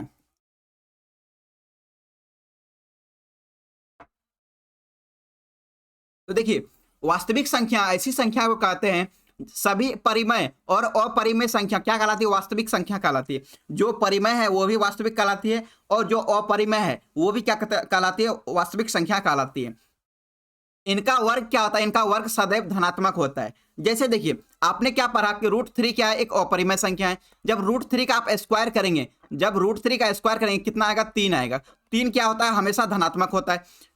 अब कोई स्टूडेंट ऐसे भी बोल देंगे कि सर आपको तो बोले थे -3/2 भी क्या है? -3/2 भी क्या है? निगेटिव है। तो ये क्या, ये आपका p/q के रूप में है, ये क्या है आपका पूर्ण, मतलब ये क्या आपका परिमेय संख्या है। लेकिन इसका जब वर्ग करेंगे, जब इसका स्क्वायर करेंगे, जब इसका स्क्वायर करेंगे कितना आ जाएगा? तो 9/4 आ जाएगा। 3 × 3 कितना हो जाएगा? 9, और 2 × 2 कितना हो जाएगा? 4 हो जाएंगे। तो माइनस का स्क्वायर कितना हो जाता है? प्लस हो जाता है। इसका वैल्यू कितना आ गया? 9/4। तो ये देखिए इसका वर्ग क्या होता है? सदैव जो है धनात्मक होता है। चलिए तो यहां पे देखिए, यहां पे बोला गया कि सभी परिमेय और अपरिमेय संख्या क्या कहलाती है? वास्तविक। मतलब जितने भी रियल नंबर्स हैं, मतलब जितने भी रेशनल नंबर्स हैं और इरेशनल नंबर्स हैं, दोनों के सेट को क्या कहते हैं? तो वास्तविक संख्या कहते हैं। लेकिन इसका वर्ग जो होता है, इसका जो स्क्वायर होगा वो हमेशा क्या होगा? धनात्मक होगा। क्योंकि आप माइनस वाले ले लें या प्लस वाले ले लें, तो जिसका भी स्क्वायर करेंगे वो क्या होता है? हमेशा धनात्मक होता है। क्या होता है? धनात्मक होता है। यदि कोई रूट है, जैसे यहाँ पे √5 मान ले, ये क्या है? आपका अपरिमेय संख्या है। जब √5 का स्क्वायर करेंगे तो कितना आ जाएगा? यहाँ पे 5 आ जाएगा। ये भी क्या है? ये भी आपका परिमेय संख्या है। तो तो देखिए वास्तविक संख्या क्या होता है? 5 इसका स्क्वायर हो गया तो ये क्या हो गया? वास्तविक संख्या हो गई। चलिए अब बढ़ते हैं आप आगे। परफेक्ट नंबर क्या होता है? अब बात करते हैं परफेक्ट नंबर क्या होता है। चलिए तो परफेक्ट नंबर में देखिए, परफेक्ट नंबर परफेक्ट नंबर को क्या कहते हैं? पूर्णकालिक संख्या। परफेक्ट नंबर कहते हैं पूर्णकालिक संख्या। अगर किसी संख्या n के सभी भाजकों का योग, n के सभी भाजकों का योग, लेकिन n को छोड़कर मतलब क्या? जैसे यहाँ पे मान लीजिए 4, तो 4 में जो है आप इसका जो भाजक कौन कौन होता है? देखिए, भाजक मतलब जिससे भाग लगता है, तो 4 का भाजक क्या होता है? 1, उसके बाद कितना? 2, क्या 4 भी तो हो सकता है, लेकिन यहाँ पे बोला n को छोड़कर, मतलब आप जो है 4 को हमेशा छोड़कर चलेंगे, मतलब जो संख्या होंगे उसके क्या करेंगे? उसका जो है उसको छोड़कर चलेंगे। परफेक्ट नंबर वही होता है अगर किसी संख्या n के सभी भाजकों का योग n को छोड़कर, मतलब जो भी संख्या लगे उसे आप छोड़ देंगे, दिए गए संख्या n के बराबर हो, तो ऐसी संख्या क्या कहते हैं? परफेक्ट नंबर या पूर्णकालिक संख्या भी कहते हैं। अब बात करते हैं एग्जाम्पल से। चलिए आप लोग बात ज्यादा नहीं करेंगे, तो यहाँ देखिए, जैसे एग्जांपल में 6 ले लीजिए। जब 6 लेंगे, आप देखिए 6 के भाजक कौन कौन होते हैं? तो 6 के भाजक होते हैं 1, 2, 3 और 6 होते हैं, इसके भाजक होते हैं। लेकिन परफेक्ट नंबर वही होता है जब किसी संख्या n के सभी भाजकों का योग, लेकिन n को छोड़कर, मतलब जो संख्या n लिए हैं तो इसको छोड़ देंगे, यहाँ पे इसको क्या करेंगे? यहाँ पे छोड़ देंगे। जब उसको छोड़ देंगे तो इसका योग जो होना चाहिए, जो जितने भी भाजक संख्या, इसका योग जो होना चाहिए, यदि 6 के बराबर हो जाए, यदि इसका योग 6 के बराबर हो जाए, तो ये क्या कहलाएंगे? परफेक्ट नंबर कहलाएंगे। तो यहाँ पे देखिए 1, 2, 3, 1 + 2 + कितना? 3, तो कितना हो गया? टोटल 6 हो गए। तो याद रखिए, जो संख्या थी उसका जो भाजक है, लेकिन उस संख्या को छोड़कर, तो उसका योग भी कितना आ रहा है? 6 आ रहा है। तो इस प्रकार से क्या हो गया? 6 आपका क्या है? 6 आपका क्या है? पूर्ण संख्या है। 6 क्या है? आपका पूर्ण संख्या है। तो याद देखिए 6 का एग्जाम्पल यहाँ पे दिया हुआ है। 6 का देखिए भाजक कौन कौन होता है? 1, 2, 3, लेकिन 6 भी होता है, 6 को छोड़कर चलना है। जब इसको जोड़ेंगे तो इसको जोड़ने पे कितना आ रहा है? 6 आ रहा है, मतलब सेम आ रहा है। तो इसका मतलब ये क्या है? 6 क्या है? एक पूर्णकालिक संख्या, मतलब परफेक्ट नंबर है। उसी प्रकार अब बढ़ते हैं आगे, 28 के बारे में बात करें तो 28 का भाजक कौन कौन होता है? 28 का होता है 1 से भाग लगता है, 2 से भी भाग लगता है, 4 से भी भाग लगता है, 7 से भी भाग लगता है और 14 से भी भाग लगता है और 28 से भी भाग लगता है। लेकिन यहाँ पे भाजक संख्या होने के लिए आप n को छोड़कर चलेंगे, n को हमेशा छोड़कर चलेंगे। n को यहाँ पे छोड़ दिए। अब सभी को जोड़ दीजिए, 1 + 2 + 4 + 7 + 14। तो 1 + 2 कितना हो गया? 3, 3 4 कितना हो गया? 7, 7 7 14, 14 14 28, मतलब सभी को जोड़ने पे कितना आ गया? 28 आ गए। यहाँ पे कितने आ गए? टोटल 28। देखिए 28 क्या है? 28 के बराबर है, मतलब 28 क्या है? 28 एक परफेक्ट नंबर है, परफेक्ट नंबर है। चलिए इसी तरह और भी एग्जांपल हो सकते हैं, जैसे 496 हो सकते हैं, 8128 भी हो सकते हैं। चलिए अब बढ़ते हैं आगे। समझ में आया? आपको ये स्टूडेंट ऐसे बोलेंगे कि सर ऐसा करते हैं कि 15 ले लेते हैं, क्या 15 एक परफेक्ट नंबर है या नहीं? इसके बारे में देखते हैं। तो 15 देखिए, 15 का इसका क्या क्या भाजक होता है? 1 होता है, 3 होता है, 5 होता है और कितना होता है? 15 होता है। तो 15 को आपको यहाँ पे इंक्लूड नहीं करना है। भाजक संख्या मतलब जब भी आपको परफेक्ट नंबर निकालना हो 15 को इंक्लूड नहीं करेंगे। तो यहाँ पे देखिए 1 + 3 कितना हो गया? 4, 4 + 5 कितने हो गए? 9। जब इसका जो जोड़ा गया था, कितना भाजक को जब जोड़ा गया तो 9 आया, लेकिन यहाँ पे है कितना? 15। परफेक्ट नंबर होने के लिए दोनों को बराबर होने चाहिए था, लेकिन यहाँ पे बराबर नहीं है। यहाँ पे क्या है? बराबर नहीं है। ये क्या मतलब 15 जो है परफेक्ट नंबर नहीं है। तो परफेक्ट नंबर क्या है? 15 नहीं है। एग्जाम्पल क्या क्या देख लिए? 6 और 28 क्या है? परफेक्ट नंबर है। चलिए अब अच्छे से समझ में आ गया होगा। अब बढ़ते हैं आगे। चलिए अब बात करते हैं योगात्मक तत्समक, इसे कहते हैं एडिटिव आइडेंटिटी। एडिटिव आइडेंटिटी किसे कहते हैं, इसके बारे में देखते हैं। देखिए जब भी किसी संख्या में आप 0 जोड़ते हैं, आप जब भी किसी संख्या में क्या करते हैं? a में यदि आप 0 जोड़ते हैं, क्या आता है? a ही आता है। मतलब जब भी किसी संख्या में जब 0 जोड़ेंगे तो वो क्या आता है? वही संख्या आती है। तो अतः शून्य क्या है? मतलब मान लीजिए 0 जोड़ देते हैं किसी संख्या में, क्या होता है? कोई भी फर्क नहीं पड़ता है। अतः शून्य को क्या कहलाता है? योगात्मक तत्समक कहलाता है। योगात्मक तत्समक या एडिटिव आइडेंटिटी उसे कहते हैं जिसको जोड़ने पे सेम वैल्यू आ जाए। तो यहाँ देखिए, यहाँ पे a था, a में क्या किया? 0 जोड़ दिए, तो क्या आ गया? a ही आ गया। तो 0 क्या हो गया आपका? 0 हो गया योगात्मक, योगात्मक योगात्मक योगात्मक हो गया, योगात्मक तत्समक हो गया, तत्समक। इसे क्या कहते हैं? Additive identity. Additive identity. तो 0 क्या हुआ? हमेशा 0 आपको पूछेगा आपको क्वेश्चन में पूछा जाएगा कि एडिटिव आइडेंटिटी क्या होता है, तो एडिटिव आइडेंटिटी क्या होता है, जीरो होता है। मतलब जीरो यदि किसी में जोड़ते हैं तो जीरो मतलब उसका वैल्यू सेम ही रहता है, मतलब जीरो जोड़ने से कोई भी फर्क नहीं पड़ता है, तो जीरो को क्या कहेंगे, एडिटिव आइडेंटिटी कहेंगे। उसके बाद देखते हैं, अब दूसरा बात करें योगात्मक प्रतिलोम। योगात्मक प्रतिलोम क्या होता है देखिए इसके बारे में। एडिटिव इनवर्स, एडिटिव इनवर्स क्या होता है इसके बारे में देखते हैं। देखिए यदि ए में माइनस ए जोड़ते हैं, ए में माइनस ए जोड़ते हैं क्या आता है, जीरो। मतलब एडिटिव आइडेंटिटी वो होता है क्या कह रहा है, अतः ए और माइनस ए क्या है, एक दूसरे के योगात्मक प्रतिलोम है। जैसे -2 और याद रखिए जैसे क्या था यहाँ माइनस नहीं है ये, जैसे 2 और प्लस -2 बराबर क्या हो गया, जीरो। तो यहाँ देखिए -2 क्या हो गया, तो यहाँ पे हो गया एडिटिव इनवर्स हो गया, एडिटिव क्या हो गया, एडिटिव इनवर्स हो गया, एडिटिव इनवर्स। तो देखिए यहाँ पे a plus minus A equal to कितना हो गया, जीरो हो गया। उसी प्रकार यहाँ पे जब देखेंगे तो देखिए तो ये क्या एक दूसरे का अपोजिट है, मतलब एक का माइनस एक का प्लस। तो देखिए यहाँ पे -5 में क्या जोड़े जो कि जीरो हो जाए, -5 में क्या जोड़े कि जीरो हो जाए, तो -5 में क्या करना पड़ेगा, 5 जोड़ना पड़ेगा। तो 5 जो है 5 क्या हो गया, इसका इनवर्स एडिटिव इनवर्स हो गया। -5 का इनवर्स क्या हो गया, तो एडिटिव इनवर्स हो गया। तो आपको देखिए एडिटिव इनवर्स निकालने के लिए क्या करना पड़ेगा, सिर्फ चिन्ह को आपको चेंज कर देना होगा। जैसे मान लीजिए यहाँ पे 15 है, आपको इसका पूछ दे एडिटिव इनवर्स क्या होगा, तो ये 15 क्या है आपका, तो 15 जो आपका प्लस में है तो यहाँ इसका एडिटिव इनवर्स क्या हो जाएगा, यहाँ पे इसका आ जाएगा -15 आ जाएगा। मतलब 15 और -15 को जोड़ेंगे तो कितना आ जाएगा, तो यहाँ पे जीरो आ जाएगा। उसी प्रकार हम -12 का पूछ दें, -12 का एडिटिव इनवर्स पूछ दे, तो यहाँ -12 पहले से है, इसमें कितना जोड़े, तो इसमें यदि 12 जोड़ दे तो 12 यदि जोड़ दे कितना आ जाएगा, जीरो। तो मतलब 12 क्या हो गया, -12 का एडिटिव इनवर्स आ गया। -12 का एडिटिव इनवर्स क्या हो गया, 12 आ गया, और 12 का एडिटिव इनवर्स क्या हो गया, -12 हो गया। मतलब एडिटिव इनवर्स वो होता है जिसको दोनों को जोड़ने पर क्या आ जाए, जीरो आ जाए। चलिए तो यहाँ पे देखिए 2 का योगात्मक प्रतिलोम क्या होता है, तो 2 का -2 होता है। उसी प्रकार यदि -5 का पूछ दे तो -5 का क्या हो जाएगा, इसका अपोजिट क्या हो जाएगा, तो 5 हो जाएगा। समझ में आया, मतलब दोनों को जोड़ने पर क्या आना चाहिए, जीरो आ जाना चाहिए। चलिए अब बढ़ते हैं आगे, गुणात्मक तत्समक। अब चलते हैं मल्टीप्लिकेटिव आइडेंटिटी के बारे में बात करते हैं। तो मल्टीप्लिकेटिव आइडेंटिटी क्या होता है, देखिए यदि किसी संख्या में आप एक से गुना करते हैं, जिस प्रकार ऊपर देखे योगात्मक में देखे उस वहां योगात्मक में क्या होता था, जीरो होता था, तो एडिटिव आइडेंटिटी होता था, एडिटिव आइडेंटिटी होता था। लेकिन अब उसी प्रकार देखिए मल्टीपल में यदि पूछ दे, आप किसी संख्या में भी एक से गुना करते हैं क्या आता है, वही संख्या आती है। तो अतः एक को क्या कहेंगे, गुणात्मक तत्समक कहेंगे।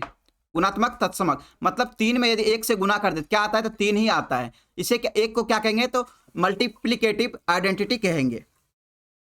चलिए अब बढ़ते हैं आगे, अब बात करते हैं गुणात्मक प्रतिलोम क्या होता है। गुणात्मक प्रतिलोम क्या होगा, यदि a गुना b बराबर 1 आ जाए, मतलब a का उल्टा यदि गुना कर दें, तो देखिए a गुना b कर दे तो a आ जाए, 1 आ जाए, तो b क्या हो जाएगा, तो b को लिख सकते हैं कि 1/a भी लिख सकते हैं। तो इसे क्या कहेंगे, मल्टीप्लिकेटिव इनवर्स कहेंगे।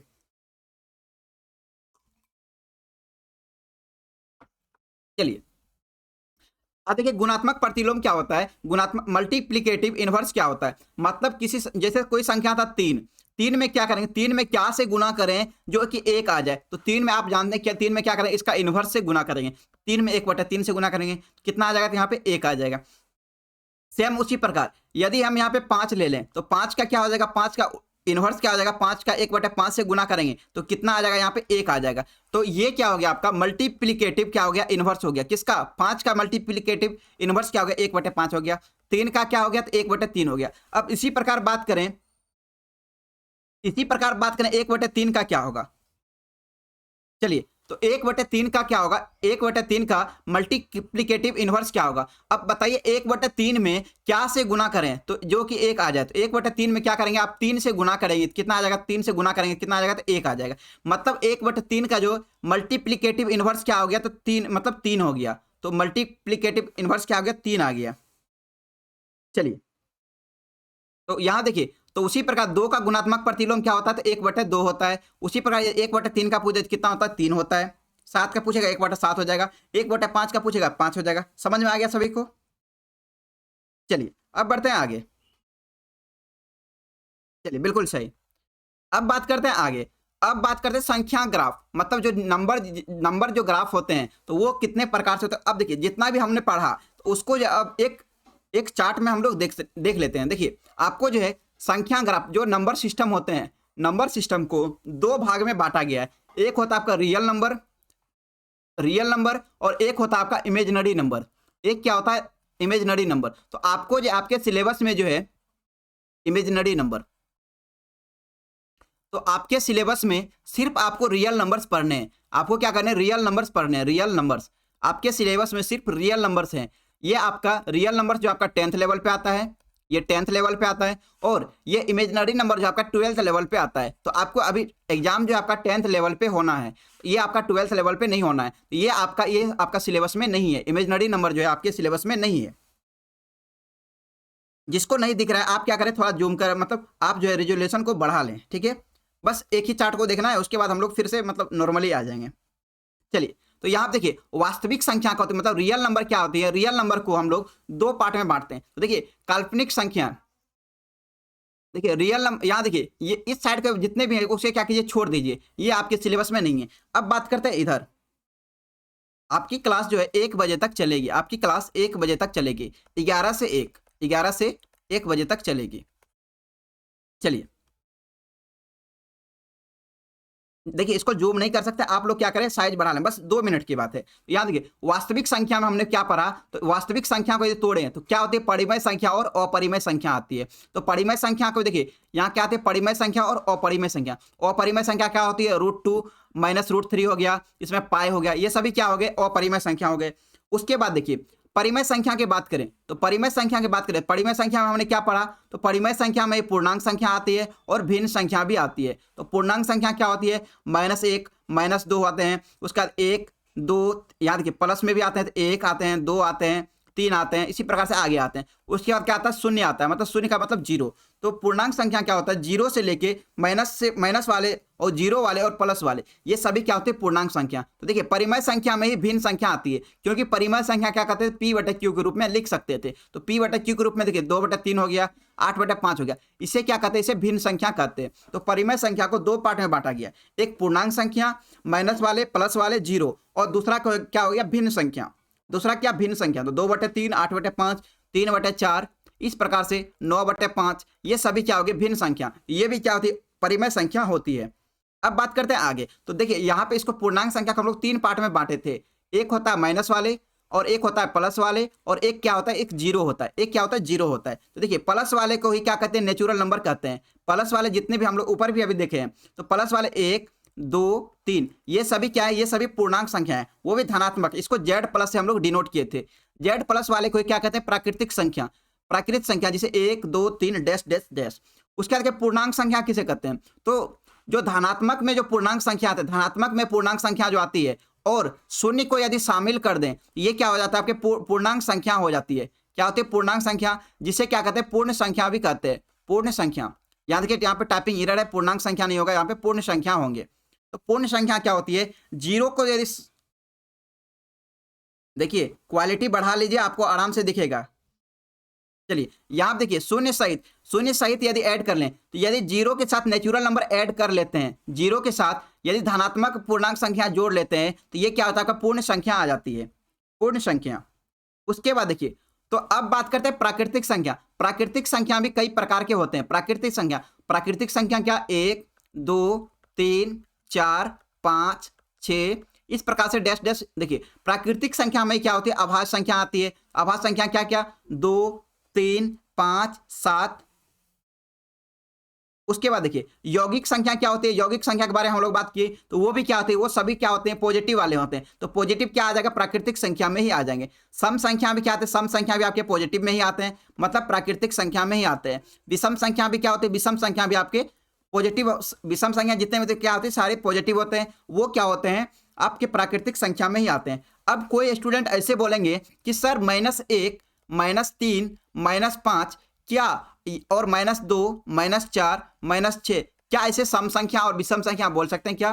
देखिए -1 -3 -5, देखिए आप इसे विषम संख्या तब बोल सकते हैं जब ये हमेशा जब पॉजिटिव में हो। लेकिन जब निगेटिव में, इसे क्या बोलते हैं, निगेटिव में जब हो, इसे क्या बोलते हैं, पूर्णांक संख्या कहते हैं। पूर्णांक संख्या कहते हैं। उसी प्रकार देखिए यहाँ देखिए -2 -4 -6, तो आप इसे सम संख्या नहीं बोलेंगे। हम जान लें कि 2 4 6 क्या है, सम संख्या है, लेकिन -2 -4 -6 ये क्या है, पूर्णांक संख्या है। ये क्या है, पूर्णांक संख्याएं हैं। समझ में आ गया सभी को? चलिए, यौगिक संख्या के हम लोग बारे में बात कर चुके थे, जिसका एक और खुद के अलावा और भी कोई उसका फैक्टर हो तब क्या कहेंगे, उसे यौगिक संख्या कहते हैं। चलिए अब बढ़ते हैं आगे।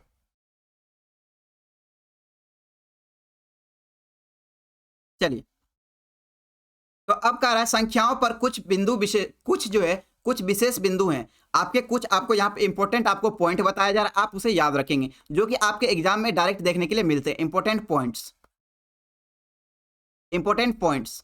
तो कितने सारे इंपॉर्टेंट पॉइंट्स होते हैं उसके बारे में हम लोग देखेंगे। चलिए बढ़ते हैं आगे। तो कह रहा है ऐसी संख्या जो क्या हो, जो अभाज्य हो और क्या हो, सम संख्या हो। अभाज्य भी हो और सम संख्या भी, वो क्या है, केवल 2 है, क्योंकि 2 के अलावा जितने भी होते हैं 2 3 5 7 ये सभी क्या है, अभाज्य संख्या है। तो 2 के अलावा जितने भी मतलब अभाज्य संख्या होती है सभी क्या होते हैं, मतलब सभी क्या होती है, विषम संख्या होती है, लेकिन 2 ही क्या होता है, 2 अभाज्य संख्या होती है। तो ऐसी संख्या जो अभाज्य हो और क्या हो, सम संख्या भी हो, तो केवल 2 होता है। अब बात करते हैं आगे। तो संख्या 1 के बारे में बात करें। संख्या 1 के बारे में हम लोग पहले ही बात कर चुके हैं। ना तो ये भाज्य है और ना ही क्या है, ना ही अभाज्य है। ना तो भाज्य है और ना ही अभाज्य है। उसके बाद देखिए अब चलते हैं तीसरे नंबर पे पॉइंट पे। वे दो कर्मिक संख्या मतलब 2 कर्मिक अभाज्य संख्या है जिनके बीच केवल एक सम संख्या होती है, वो क्या कहलाते हैं, अभाज्य जोड़ा कहलाती है। अभाज्य जोड़ा कहलाती है। जैसे देखिए, तो आपको एक पॉइंट और याद रखना है यहाँ पे, वे 2 कर्मिक अभाज्य संख्या। तो 2 कर्मिक अभाज्य संख्या क्या है, जैसे देखिए 2 लगातार अभाज्य संख्या, याद देखिए 2 और 3 हो गया, 3 और 5 हो गया, 5 और 7 हो गया, 7 और 11 हो गया। ये क्या है, दोनों लगातार मतलब लगातार अभाज्य संख्या हैं। तो यहाँ पे देखिए, तो यहाँ पे कह रहा है वे 2 कर्मिक अभाज्य संख्याएं जिनके बीच केवल एक सम संख्या होती है, उसे क्या कहते हैं, अभाज्य जोड़ा कहलाती है। जैसे देखिए 5 और 7 के बीच में केवल एक सम संख्या होती है। केवल कितना है, 6 जो है एक अभाज्य संख्या होती है। देखिए जिसका 50% हो गया, आप क्वालिटी लो कर लें। चलिए, तो यहाँ देखिए अब उसके बाद कितना है, 3 और 5 है, 3 और 5। तो 3 और 5 के बीच में क्या है, केवल एक सम संख्या होती है, 4 आती है। 11 और 13 के बीच में बात करें, 11 और 13 के बीच में 12 आते हैं। 17 और 19 के बीच के बात करें, 17 और 19 के बीच में सिर्फ 18 आते हैं। तो एक ही सम संख्या जिसके बीच आएगा तो वहां क्या कहलाएगा, अभाज्य जोड़ा कहलाएगा। अभाज्य जोड़ा कहलाएगा। उसके बाद देखिए 29 और 31 के बारे में बात करें, तो 29 और 31 के बीच में क्या आता है, 30 आता है। कुछ स्टूडेंट अब ऐसे भी बोलेंगे कि सर 2 और 3 भी क्या है, दोनों अभाज्य संख्या है और दोनों लगातार हैं, तो क्या इसे अभाज्य जोड़ा कहेंगे? आप एक बार यहाँ देखिए, यहाँ पे बोला गया जिनके बीच केवल एक सम संख्या हो। क्या 2 और 3 के बीच कोई सम संख्या आती है क्या? 2 और 3 के बीच में कोई भी मतलब सम संख्या नहीं आती है। तो यहाँ पे क्या आ जाएगा, 2 और 3 यहाँ पे नहीं होंगे। उसके बाद बात करें 5 और 7 की, देखिए 5 और 7 जो यहाँ पे आगे आ ही गया। अब बात करते हैं 7 और 9 की, तो 7 और 9 भी देखिए, 7 और 9 में भी बात करें, 7 और 9, तो 7 और 9 के बीच में क्या है, तो 7 और 9 के बीच में क्या आता है, 8 आता है। 8 क्या है आपका, 8 जो है आपका सम संख्या है। लेकिन क्या 9 जो है, 9 क्या अभाज्य संख्या है क्या? 9 आपका अभाज्य संख्या नहीं है, इसीलिए 7 और 9 का एग्जाम्पल में नहीं लेंगे। चलिए समझ में आ गया होगा सभी को। अब बढ़ते हैं आगे। कह रहा है सभी प्राकृतिक संख्या क्या होती है, या तो पूर्ण संख्या होती है, या तो पूर्णांक संख्या होती है, या तो परिमेय संख्या होती है, या तो वास्तविक संख्या होती है। तो अभी हम लोग जो देखे थे, प्राकृतिक संख्या को 4 पार्ट में तोड़े थे। प्राकृतिक संख्या को हम लोग 4 पार्ट में तोड़े थे। जैसे देखिए, याद देखिए, अभाज्य संख्या, यौगिक संख्या, सम संख्या और विषम संख्या।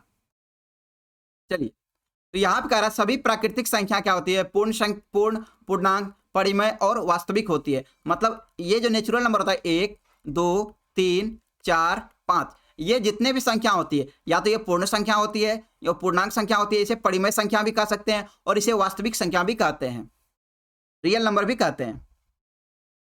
अब बढ़ते हैं आगे। तो क्वेश्चन नंबर, अब जो है पॉइंट नंबर 5 की बात करें। पॉइंट नंबर 5 की बात करें, सभी पूर्ण संख्याएं, मतलब जितने भी पूर्ण संख्या क्या होते हैं, 0 1 2 से लेके लास्ट तक होता है। सभी पूर्ण संख्या क्या होती है, पूर्णांक होती है, परिमेय होती है और क्या होती है, वास्तविक होती है। तो रियल नंबर के बारे में पढ़ चुके। रियल नंबर क्या होता है, तो परिमेय और अपरिमेय संख्या को क्या, समूह को क्या कहते हैं, तो वास्तविक संख्या कहते हैं। परिमेय के बारे में पढ़ चुके हैं हम, जिसे P/Q के रूप में लिखते हैं। और पूर्णांक संख्या क्या होती है, नेगेटिव वाले और पॉजिटिव वाले। तो ये जितने भी देखिए 0 1 2 ये क्या हो गए, धनात्मक पूर्णांक संख्या, तो ये क्या होते हैं, पूर्णांक संख्या के अंतर्गत आते हैं। चलिए अब देखिए यहाँ पे परिमेय संख्या, तो देखिए 0 1 2 3 1 2 3 यहाँ पूर्ण संख्या होती है 0 1 2 3। इसे क्या कर सकते हैं, p बटा q के रूप में लिख सकते हैं। जैसे देखिए 2 बटा 1 लिख दिए, क्या लिखे, 2 को लिखे 2 बटा 1, 3 मतलब 6 बटा 2 लिख दिए, इसे क्या लिख दिए, परिमेय संख्या 3 को क्या कर सकते हैं, लिख सकते हैं। चलिए अब कह रहा है सभी पूर्णांक परिमेय, सभी पूर्णांक जितने भी पूर्णांक होते हैं, पूर्णांक संख्या क्या होती है, परिमेय होती है और क्या होती है, वास्तविक।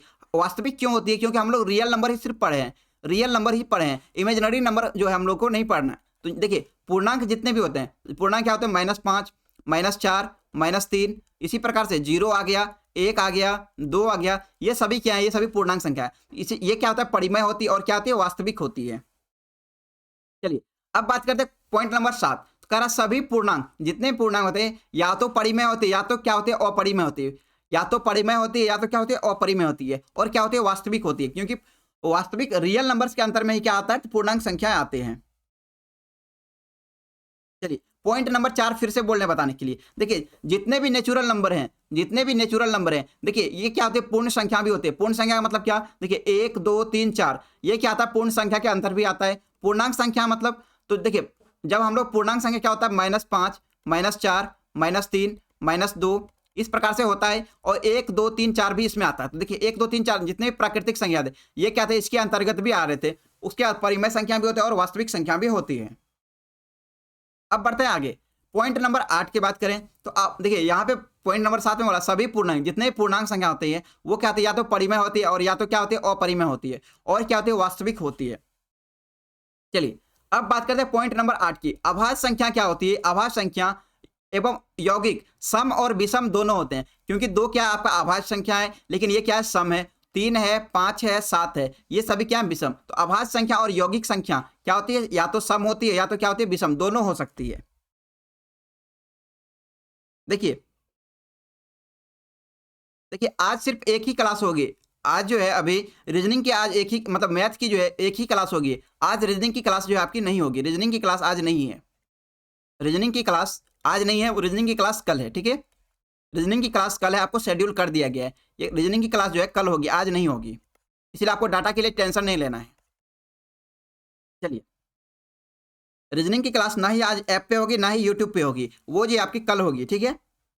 देखिए अब बात करते हैं पॉइंट नंबर 9, जो भी प्राकृतिक संख्या होते हैं, अभाज्य यौगिक सम और विषम। देखिए प्राकृतिक संख्या में क्या आता है, अभाज्य संख्या आता है, यौगिक संख्या आता है, सम संख्या आते हैं और विषम संख्या आती है, एवं पूर्ण संख्या है। तो पूर्ण संख्या कभी क्या होती है, ऋणात्मक नहीं होती। जितने भी प्राकृतिक संख्या है, पॉइंट नंबर 6 और 7 में क्या डिफरेंस है, देखिए यहाँ पे बोला गया सभी, देखिए यहाँ पे बोला गया सभी पूर्णांक क्या होते हैं, या तो परिमेय एवं वास्तविक होते हैं, और सभी पूर्णांक क्या होता है, अपरिमेय भी होते हैं, अपरिमेय भी होते हैं। यहाँ पे देखिए यहाँ पे ये पॉइंट ही गलत है, यहाँ पे अपरिमेय देखिए यहाँ पे ये नहीं होगा, यहाँ पे सभी पूर्णांक यहाँ पे नहीं होंगे, यहाँ पे ये होगा कि सभी परिमेय और अपरिमेय संख्या क्या होती है, वास्तविक होती है, क्योंकि ये रियल नंबर के अंतर्गत आते हैं। तो यहाँ पे देखिए सभी ये पॉइंट यहाँ पे नहीं होगा, ठीक है। बहुत अच्छे, किसी ने पॉइंट नंबर 7 की बात की थी, बहुत अच्छे। यहाँ देखिए तो प्राकृतिक संख्या क्या होती है, 1 2 3 4 5 6 इस प्रकार से लास्ट तक होते हैं। तो यहाँ देखिए या तो इसी में क्या होता है, इसी में अभाज्य संख्या भी इंक्लूड होता है, यौगिक संख्या भी इसी में इंक्लूड रहता है, सम संख्या भी रहती है और विषम संख्या, ये सभी क्या आते हैं, तो ये आपके आते हैं रियल मतलब ये आपके प्राकृतिक संख्या में आते हैं। उसके बाद एवं पूर्ण संख्या है, और पूर्ण संख्या में क्या क्या आती है, 0 आती है, 1 आती है, 2 आती है, मतलब इस प्रकार से आते हैं। ये कभी क्या होते हैं, ऋणात्मक नहीं होती, क्योंकि इसमें जितने भी आते हैं वो सभी पॉजिटिव वाले ही आते हैं। चलिए अब बढ़ते हैं आगे, पॉइंट नंबर 10 में कह रहा है भिन्न संख्या क्या होती है, परिमेय होती है। तो भिन्न संख्या क्या होती है, तो p बटे q के रूप में जिसे लिखते हैं, तो p बटे q के रूप में जिसे लिखते हैं उसे क्या कहते हैं, परिमेय संख्या कहते हैं। चलिए निकिता वर्णवाले जी बहुत अच्छे। तो कह रहा है दो के अतिरिक्त जो रहता है, दो के अतिरिक्त जितने भी अभाज्य संख्या होती है क्या होती है, सभी विषम होती है, क्योंकि 2 3 5 7 11 13 ये सभी क्या होता है, अभाज्य संख्या होती है। सिर्फ दो ही क्या होती है, सिर्फ दो ही मतलब सम संख्या होती है, बाकी सभी क्या होती है, बाकी सभी विषम संख्या होती है। चलिए शाम में 6 बजे क्लास होगी, तो देखिए, और यहाँ पे नेक्स्ट बात करें पॉइंट नंबर 12, तो जीरो ना ही धनात्मक होते हैं ना ही ऋणात्मक होते हैं, तो ये बात तो आपको पहले ही बता दिया गया।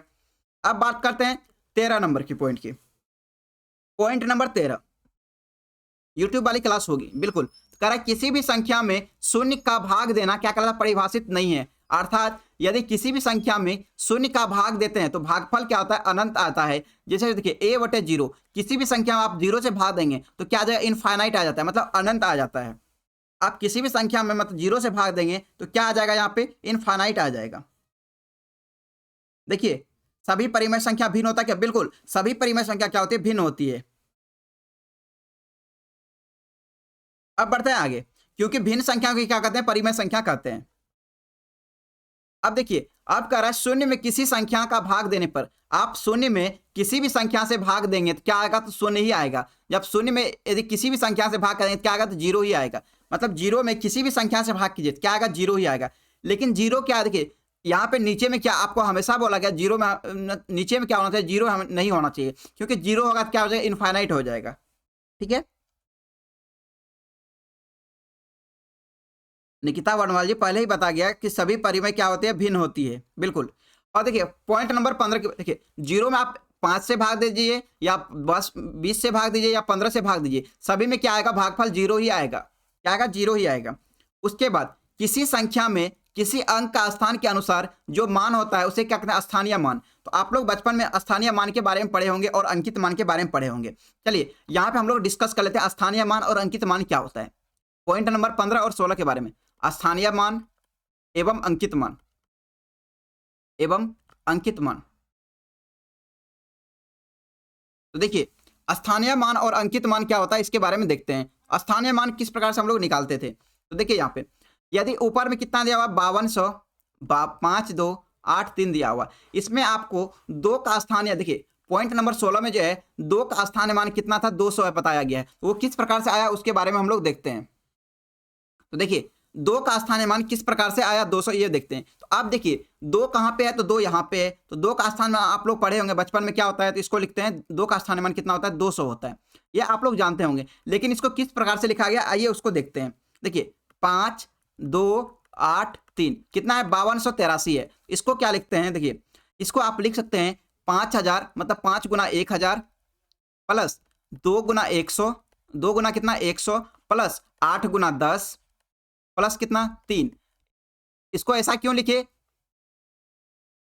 देखिए इसको जो इस प्रकार से क्यों लिखे, इसके बारे में देखते हैं।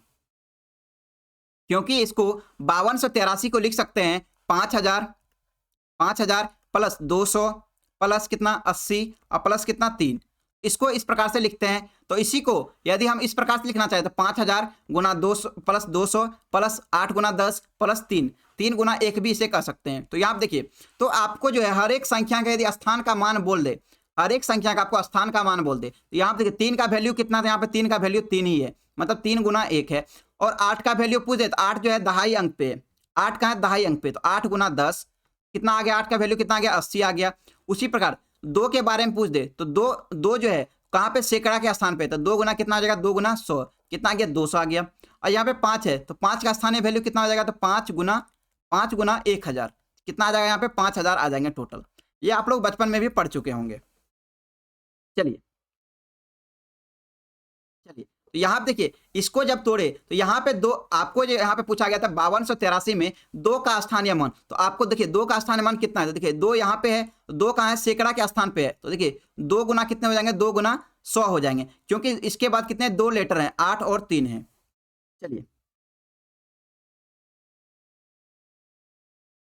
चलिए जितने इसके पीछे संख्या होंगे उसमें क्या करेंगे, उतने जीरो लगा देंगे। अब देखिए यहाँ पे जैसे आपको बात कर दें 6 2 4 5 6245 है, इसमें आपको पूछ दे 4 का स्थानीय मान क्या होगा, मतलब 4 जहां पे है 4 का स्थानीय मान क्या होगा, तो 4 गुना क्या करेंगे, 4 गुना 10 कर देंगे, क्योंकि इसके बाद क्या है एक संख्या, इसके बाद क्या है एक संख्या, यहाँ पे एक जीरो लगा देंगे। इसमें डायरेक्ट भी कर सकते हैं इसको, 4 पे क्या करेंगे एक संख्या पीछे तो एक संख्या जीरो लगा देंगे, 40 आ गया। उसी प्रकार 2 का पूछ दे तो 2 के बाद कितनी संख्या, 2 संख्या है, तो 2 पे क्या करेंगे 2 को जीरो लगा देंगे। उसके बाद 6 है, 6 के बाद कितनी संख्या, तो 6 के बाद 3 संख्या है, उसके बाद क्या करेंगे 6 पे 3 को जीरो लगा देंगे। सबका स्थानीय मान समझ में आ गया होगा।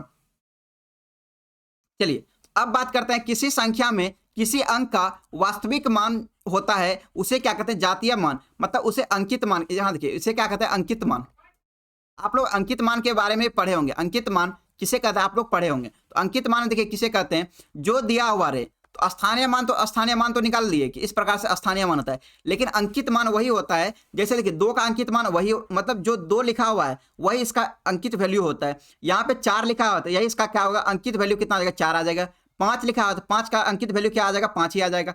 और यहाँ पे 6 है तो 6 का अंकित वैल्यू क्या आ जाएगा, 6 ही आ जाएगा। तो देखिए अंकित वैल्यू की बात करें, अंकित मान की बात करें तो यहाँ देखिए इसका क्या आ जाएगा, यहाँ पे अंकित मान देखिए इसका 6 ही आ जाएगा, इसका 2 आ जाएगा, इसका 4 ही आ जाएगा, इसका 5 ही आ जाएगा। मतलब जो लेटर लिखा हुआ है तो वही क्या आ जाएगा, वही उसका अंकित मान भी हो जाएगा, उसे जातीय मान भी कहते हैं।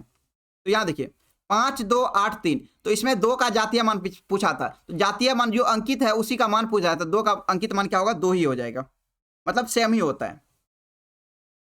समझ में आ गया सभी को। अब पढ़ते हैं आगे। यदि यहाँ पे 5 का पूछता तो 5 का अंकित मान भी क्या होता है, 5 ही हो जाता है। 8 का पूछता तो 8 का अंकित मान भी क्या होता है, सेम ही होता है। और 3 का पूछता तो 3 का अंकित मान भी क्या होता है, 3 ही हो जाता। चलिए अब बढ़ते हैं आगे। पॉइंट नंबर 17 की बात करें, कह रहा है 2 परिमेय संख्या का योगफल तथा गुणनफल सदैव क्या होता है, एक परिमेय संख्या होता है। तो 2 संख्या परिमेय संख्या देखिए 2/3 प्लस 4/5 दोनों क्या है, परिमेय संख्या है। जब दोनों को जोड़ेंगे तो देखिए 3 × 5 = 15, ऊपर में कितना आ गया 10 प्लस कितना आ गया 12, कितना आया 22/15। ये भी क्या आया, 2 परिमेय संख्या का योग। तो 2 परिमेय संख्या क्या था, 2/3 और 4/5, इसका योग कितना आ गया, तो 22/15 आ गया, जो कि क्या है, परिमेय संख्या ये। अब इसका गुणनफल की बात करें तो 2/3 गुना 4/5, इसका गुणनफल भी देखते हैं, ऊपर कितना आ जाएगा 8, नीचे आ जाएगा कितना 15। 8/15 भी क्या है, ये भी आपका परिमेय संख्या ही है, क्योंकि ये भी क्या है, P/Q के रूप में है। तो यहाँ पे बोला गया 2 परिमेय संख्या का योगफल तथा गुणनफल सदैव क्या होता है, एक परिमेय संख्या होती है। सदैव क्या होती है, एक परिमेय संख्या होती है। देखिए जिसका मान पूछेगा उसको ही अंकित मान कहते हैं। जिसका मान जैसे 3 का पूछेगा 3 ही हो जाएगा, चाहे कहीं पे रहे, 1000वें स्थान पे रहे या लाखवें स्थान पे रहे, उसका वैल्यू अंकित वैल्यू वही हो जाएगा, सेम हो जाएगा। अब कह रहा है 2 अपरिमेय संख्या का योगफल तथा गुणनफल कभी परिमेय संख्या हो सकती है तो कभी अपरिमेय संख्या हो सकती है। जैसे देखो 2 अपरिमेय संख्या क्या क्या है, √2 प्लस √3, ये क्या देखिए दोनों के जब जोड़ेंगे, दोनों क्या अपरिमेय है, जब दोनों को जोड़ेंगे भी क्या आ जाएगा, अपरिमेय ही आ जाएगा, अपरिमेय। लेकिन कुछ केस में ऐसा होता है, अपरिमेय होता है, लेकिन कुछ केस में ऐसा होता है जब इसका गुणनफल या योग करेंगे क्या आता है, परिमेय भी आ जाता है, परिमेय भी आता है। तो देखिए 2 अपरिमेय संख्या, देखिए 2 परिमेय संख्या का योगफल क्या होता है, हमेशा क्या होता है, परिमेय ही होता है। गुणनफल भी क्या होता है, परिमेय होता है। सर 0 प्राइमरी संख्या है क्या, देखिए प्राइम संख्या के बारे में पूछ रहा है। 0 आपका ना ही प्राइम संख्या है, ना ही को प्राइम, मतलब ना ही अभाज्य संख्या है, ना ही भाज्य संख्या है। चलिए तो यहाँ कह रहा है 2 अपरिमेय संख्या का योगफल तथा गुणनफल कभी परिमेय भी हो सकता है, कभी क्या होता है, अपरिमेय भी होता है। लेकिन जब 2 संख्या का योग, 2 परिमेय संख्या का योगफल तथा गुणनफल पूछे तो वो क्या होता है, हमेशा परिमेय ही होता है। अब बात करते हैं पॉइंट नंबर 19 की। पॉइंट नंबर 19 में देखिए, पॉइंट नंबर 19 में बोला एक परिमेय संख्या तथा एक अपरिमेय संख्या गुणनफल क्या होता है, गुणनफल अथवा योग क्या होता है, सदैव एक अपरिमेय संख्या होती है। जैसे मान लीजिए 2/3 ये क्या आपका परिमेय संख्या है, और √3 क्या है, अपरिमेय संख्या है। जब इसको आप जोड़ेंगे तो इसका जोड़ कितना आ जाएगा, 2 प्लस 3 √3 बटे कितना आ जाएगा, 3 आ जाएगा। तो ये क्या आपका अपरिमेय संख्या ही है। उसके बाद अब इसको गुना भी कर दीजिए, तो 2 × 3 2/3 गुना √3, ये कितना आ जाएगा, तो 2 बटे कितना आ जाएगा, 2/√3 आ जाएगा, क्योंकि √3 से 3 को काटेंगे कितना आ जाएगा, नीचे में √3 आ जाएगा। तो ये क्या हो गया, ये भी आपका अपरिमेय संख्या ही आया। तो यहाँ पे भी अपरिमेय संख्या और यहाँ पे भी क्या है, अपरिमेय संख्या, अपरिमेय। तो यहाँ ऊपर भी अपरिमेय, नीचे भी क्या, अपरिमेय। तो देखिए एक परिमेय तथा एक अपरिमेय का गुणनफल क्या होता है, गुणनफल तथा योगफल हमेशा क्या होता है, एक अपरिमेय संख्या होती है। अब उसके बाद बात करें,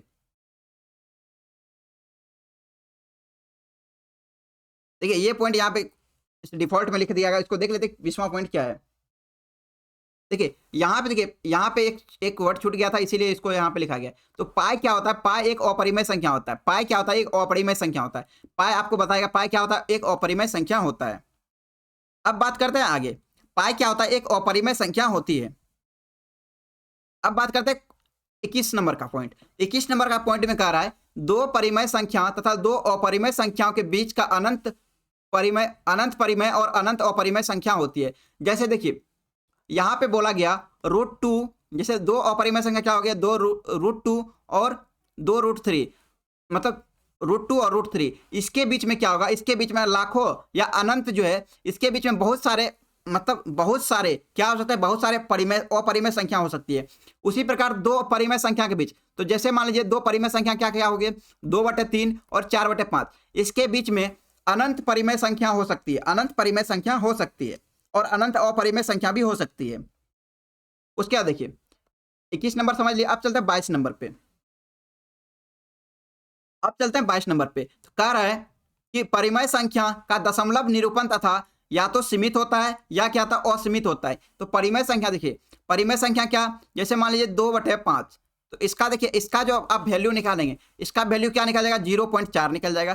फिर उसी प्रकार से 2/3 ले लें, 2/3 ले लें, तो 2/3 का क्या आ जाएगा, 0.666, मतलब ये चलते रहता है। तो देखिए 2/5 का वैल्यू कितना आएगा, 0.4, तो ये क्या हो गया आपका, यहीं पे ये सीमित हो गया। लेकिन जब यहाँ पे आप निकाले 2/3 का वैल्यू जब निकाले, तो ये क्या हो गया, ये असीमित, मतलब चलते जा रहा है। ये क्या हो रहा है, असीमित हो रहा है, मतलब चलते जा रहा है, ये रुकने वाला है नहीं। सर 22/7 क्या है, 22/7 आपको पहले ही बता दिएगा, 22/7 परिमेय संख्या है। 22/7 क्या है, परिमेय संख्या है। लेकिन पाई क्या है, कि पाई देखिए, क्योंकि ये P/Q के रूप में लिखा हुआ है, ये क्या हो गया आपका परिमेय संख्या। और पाई के बात करें तो पाई क्या होता है, अपरिमेय संख्या होती है। लेकिन इसका वैल्यू जो है 22/7 के निकटतम लिखा जाता है, लेकिन उसका एग्जैक्ट वैल्यू 22/7 नहीं होता है। शून्य परिमेय संख्या है क्या, बिल्कुल शून्य परिमेय संख्या है, क्योंकि 0/1 को क्या लिखेंगे, तो परिमेय संख्या लिखेंगे। 0/1 इसको लिख सकते हैं, इसे क्या लिखेंगे, परिमेय संख्या लिखेंगे। चलिए अब बात करते हैं आगे। तो यहाँ पे पॉइंट नंबर 23 में कह रहा है अपरिमेय संख्या का दशमलव क्या आता है, दशमलव निरूपण क्या होता है, अनंत एवं अनावर्ती होता है। तो अपरिमेय संख्या देखिए √3 का वैल्यू कितना होता है, तो 1.7322, इस प्रकार से जाते रहता है, इस प्रकार से चलते रहता है। उसी प्रकार √2 की बात करें तो इसका होता है वैल्यू 1.41 मतलब इसका जो है दशमलव निरूपण अनंत एवं अनावृत्ति तक होता है, अनंत एवं क्या होता है, अनावृत्ति तक होता है, मतलब ये चलते रहता है, इसका वैल्यू रुकता नहीं है। चलिए अब बात करते हैं आगे पॉइंट नंबर 24 की। पॉइंट नंबर 24 में बोल रहा है कि प्रत्येक सम संख्या का वर्ग जो होता है एक क्या होता है, सम संख्या। जैसे 2 का स्क्वायर जब निकाले कितना होगा, 4, 4 का स्क्वायर निकाले कितना होगा, 16। मतलब कहने का ये है कि सम संख्या का वर्ग क्या होता है, हमेशा सम संख्या ही होता है। और प्रत्येक विषम संख्या का वर्ग भी क्या होता है, विषम संख्या ही होता है। प्रथम विषम संख्या का देखिए, जैसे 3 मान लीजिए, 3 का स्क्वायर कितना होता है, 9। उसके बाद 5 मान लीजिए, 5 क्या विषम संख्या, इसका क्या होता है 25। तो देखिए इसका स्क्वायर भी क्या है, इसका स्क्वायर भी विषम संख्या आती है।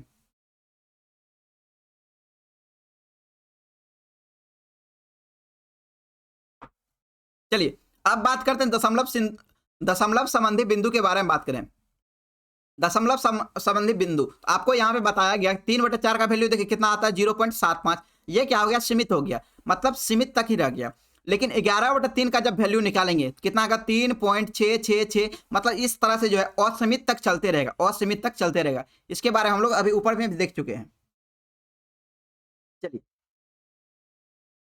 अब बात करते हैं 25वें पॉइंट की। तो 25वें पॉइंट में कह रहा है 25 यदि दशमलव संख्या 0.x तथा 0.xy के रूप में निरूपित हो तो इन्हें जो है P/Q के रूप में निम्नवत बदल सकते हैं। देखिए जैसे 0.x है, तो 0.x है तो x हटाने के लिए, मतलब पॉइंट हटाने के लिए आप क्या करेंगे, तो नीचे क्या करेंगे, पॉइंट के बाद जितने अंक रहेंगे उतने यहाँ पे 0 आ जाएंगे, मतलब 1 पे उतना 0 आ जाएंगे। तो यहाँ पे क्या आ गया, 0.x का वैल्यू कितना आ गया, तो यहाँ पे x/10 आ गया। देखिए 0.x का वैल्यू कितना आ गया, तो x/10 आ गया। उसी प्रकार 0.xy का वैल्यू कितना आ जाएगा, तो 0 पॉइंट कितना है, xy है। तो यदि पॉइंट को आप उड़ाएंगे तो नीचे में क्या आ जाएगा, 1 पे कितना आ जाएगा, 2 0 आ जाएगा, क्योंकि पॉइंट के बाद कितने संख्या थे, तो 2 संख्या थे, x और y थी। तो यहाँ पे कितना आ गया, xy/, कितना आ गया, xy/100 आ गया। समझ में आ गया सभी को। चलिए अब बात करते हैं पॉइंट नंबर 26 की। कह रहा यदि अशांत अनंत या आवर्ती दशमलव संख्या 0.x तथा 0.xy के रूप में की गई हो, इसे परिमेय संख्या के रूप में बदल सकते हैं। यहाँ के 0 पॉइंट यहाँ पे x हो, यहाँ पे देखिए x पे क्या हो जाएगा, यहाँ पे रेकरिंग हो जाएगा, और xy पे क्या होगा, रेकरिंग होगा, के रूप में हो, इसे P/Q के रूप में बदल सकते हैं। जैसे आप लोग बचपन में पढ़े होंगे कि 0.x पे क्या है, x पे यदि रेकरिंग दिया हुआ है, इसे क्या लिखते हैं, तो रेकरिंग का मतलब क्या होता है, x/क्या लिखेंगे, 9 लिख देंगे। x बटे क्या लिख देंगे 9 लिख देंगे। उसी प्रकार आगे देखिए, तो आगे देखिए 0 पॉइंट कितना है 0.xy है, तो xy पे क्या है, xy पे रेकरिंग है, तो रेकरिंग हटाने के लिए आप पॉइंट के बाद देखिए, यहाँ पे पॉइंट के बाद देखिए एक संख्या थी तो एक नॉल आए, लेकिन जब पॉइंट के बाद दो संख्या रहेगी तो पॉइंट देखिए यहाँ पे कितना पॉइंट है, पॉइंट के बाद कितना है दो संख्या है, तो इसे क्या लिखेंगे xy बटे देखिए कितने संख्या है तो x और y दो है, तो मतलब टोटल कितना लिखेंगे 2 और 9 लिखेंगे, मतलब कितना आ जाएगा 99 आ जाएगा, या आप कितना आ जाएगा 99 आ जाएगा। अब बढ़ते हैं आगे, समझ में आया?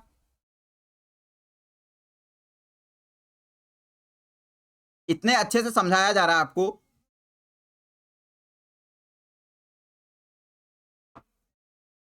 समझ में आया? तो यहां पर देखिए उसी प्रकार यदि अशांत आवृत्ति दशमलव संख्या 0.xy का x, देखिए यहाँ पे सिर्फ y पे रेकरिंग है, यहाँ पे सिर्फ y पे रेकरिंग है और यहाँ पे y z पे ही रेकरिंग है के रूप में निरूपित है, इन्हें परिमेय संख्या p बटे q के रूप में लिख सकते हैं। देखिए किस प्रकार से, सोनी साहू बोल रहे हैं xy z बटे 99, वहां xy होगा, वहां z है नहीं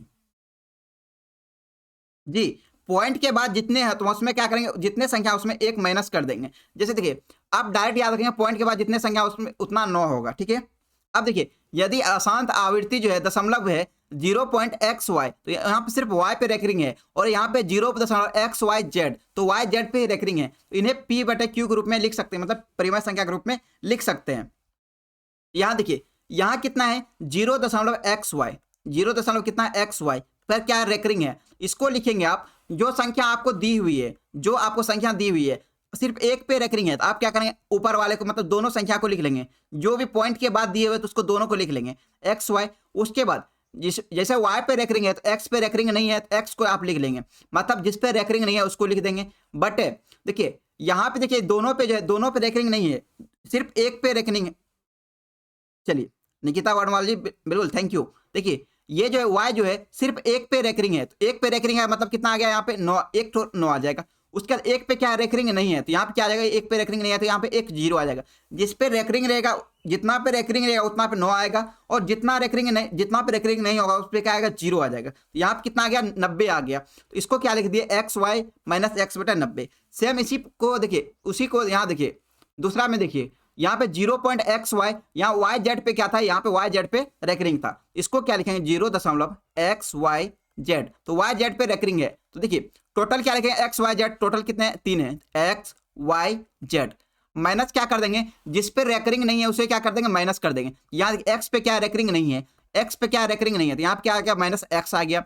बट यहाँ देखिए 2 पे क्या था, 2 पे रेकरिंग था, तो यहाँ पे क्या आ गया, तो 2 और 9 आ जाएगा। जिस पे रेकरिंग नहीं है तो उस पे क्या आ जाएगा, एक 0 आ जाएगा। तो यहाँ कितना आ गया xyz माइनस x बटे कितना आ गया 990 आ गया, बटे कितना 990। चलिए बढ़ते हैं अब आगे। तो यहाँ जो है xyz क्या है, प्राकृतिक संख्या है, xyz क्या है, प्राकृतिक संख्या है।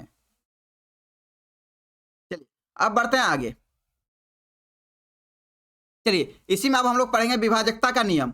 अब जो है विभाजकता का नियम पढ़ेंगे, आसानी से जल्दी में कर लेंगे हम लोग। तो विभाजकता का नियम आप लोग को पता होगा, विभाजकता का नियम तो आप लोग जानते होंगे। तो 2 से भाग किसमें लगेगा, कह रहा 2 से विभाजकता का नियम, तो 2 से भाग उसमें लगेगा यदि किसी संख्या का अंतिम अंक या तो 0 हो या तो क्या हो सम संख्या हो, उसमें क्या होगा 2 से विभाज्य होगा। देखिए किसी संख्या के अंत में क्या हो, या तो लास्ट में 0 हो, या तो 2 हो, 4 हो, 6 हो, और इसी प्रकार से अनंत तक हो। तो सम या तो 0 हो या तो क्या हो सम संख्या हो, या तो 0 हो या तो सम संख्या हो, तब क्या होगा वो 2 से विभाज्य होगा। क्या होगा 2 से विभाज्य होगा। चलिए या तो अंत में 0 हो या तो क्या हो, या तो 2 से डिविजिबल हो, मतलब सम संख्या हो, तो वो क्या होगा 2 से विभाज्य होगा। जैसे आप देखिए लास्ट अंक क्या है तो 2 है, तो ये मतलब डिविजिबल हो जाएगा। यहाँ देखिए यहाँ पे 0 है, मतलब 2 से क्या हुआ 2 से डिविजिबल हो रहा है। चलिए या तो 2 से विभाजकता का नियम है, या तो 0 से डिविजिबल मतलब अंत में 0 होना चाहिए, या तो क्या होना चाहिए, या तो 2 होना चाहिए, या तो क्या होना चाहिए 2 होना चाहिए। अब बात करते हैं 3 से विभाजकता का नियम। 3 से विभाजकता का नियम क्या होगा, 3 से विभाजकता का नियम क्या होगा। तो देखिए 3 से विभाजकता का नियम आपको बचपन से पता होगा, किसी संख्या का आंकिक योगफल जो 3 से विभाज्य हो तो वह संख्या होगा 3 से विभाज्य होगा, वो संख्या क्या होगा 3 से विभाज्य होगा। जैसे देखिए 4 3 2। अब क्या करेंगे, 3 से विभाजकता का नियम चेक करना होगा। आप जितने भी संख्या दिया रहेगा आप क्या करेंगे, उसको जोड़ देंगे। देखिए यहाँ देखिए जितने भी अंक है इसको क्या करेंगे, जोड़ दीजिए। तो 4 है प्लस 3 है प्लस कितने हैं, 2 है, टोटल कितना आ गया 9। यदि इसका योग मतलब इसका ऐड यदि 3 से विभाजित है तो वो संख्या भी क्या होगी, 3 से विभाजित होगी।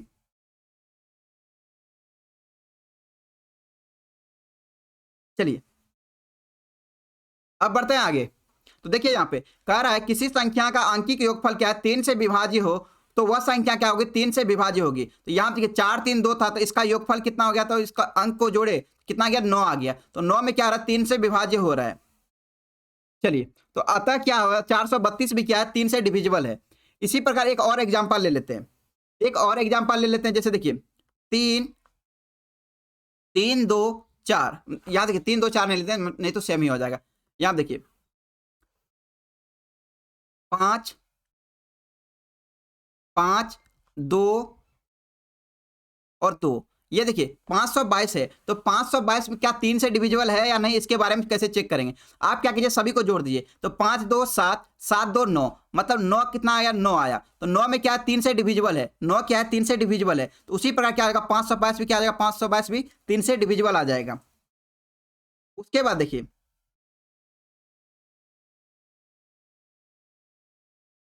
एक कह रहे हैं 2.35 को रेकरिंग में कैसे लिखेंगे, मतलब पॉइंट वाले संख्या हो। जैसे देखिए 2.35 हो, इसको यदि आपको रेकरिंग में लिखना हो, यदि मान लीजिए यहाँ पे 3 5 पे क्या हो, रेकरिंग हो, तो इसे क्या लिखेंगे आप, यहाँ देखिए 0 रहता तब तो कुछ नहीं करते, लेकिन 2 है तो 2 प्लस, यहाँ देखिए 3 5 है तो 3 5 बट रेकरिंग कितने पे, रेकरिंग 2 पे है, तो यहाँ पे कितना आ जाएगा, 99 आ जाएगा। जब हम लोग क्वेश्चन करेंगे तो उसे हम लोग कर लेंगे, ठीक है। चलिए तो यहाँ देखिए 3 से विभाजकता का नियम है, उसका आंकिक योगफल कितना होना चाहिए, या तो 3 होना चाहिए या तो 3 से डिविजिबल होना चाहिए। अब बढ़ते हैं आगे, अब चलते हैं 4 से विभाजकता का नियम। 4 से विभाजकता का नियम क्या कहता है, यदि किसी संख्या के अंतिम दोनों अंक जो है 4 से डिविजिबल हो, यदि आपको 4 से विभाजकता का नियम चेक करना है, देखिए यदि 4 से विभाजकता का नियम चेक करना हो, आप क्या करेंगे, अंतिम 2 अंक चेक करेंगे, अंतिम जो है 2 अंक चेक करेंगे। जैसे देखिए यहाँ पे 312 है, तो 312 में यदि आपको ये जानना है कि ये 4 से डिविजिबल है कि नहीं, आप सिर्फ क्या करेंगे, अंतिम का 2 अंक पे डिवाइड करेंगे 4 से। देखिए 312 में क्या है, 4 से डिविजिबल है, तो मतलब 312 भी क्या होगा, 312 भी 4 से डिविजिबल होगा। सेम उसी प्रकार 431 जो है 3 से विभाज्य है कि नहीं, तो आप लोग देख लीजिए 431 4 3 1, आप क्या कीजिए, सबको जोड़ दीजिए। तो 4 3 7 7 1 कितना हो गया, 8 हो गया, टोटल कितना हो गया 8। क्या ये 3 से डिविजिबल है क्या, तो 3 से डिविजिबल नहीं है, क्योंकि 3 से डिविजिबल होने के लिए या तो 3 चाहिए, या तो 6 चाहिए, या तो 9 चाहिए, या तो 12 चाहिए। लेकिन यहाँ पे है कितना, यहाँ पे 8, मतलब 3 से 8 में भाग नहीं लग रहा था, मतलब 431 में भी क्या होगा, 3 से भाग नहीं लगेगा, 3 से पूर्णतः भाग नहीं लगेगा। चलिए बिल्कुल सही।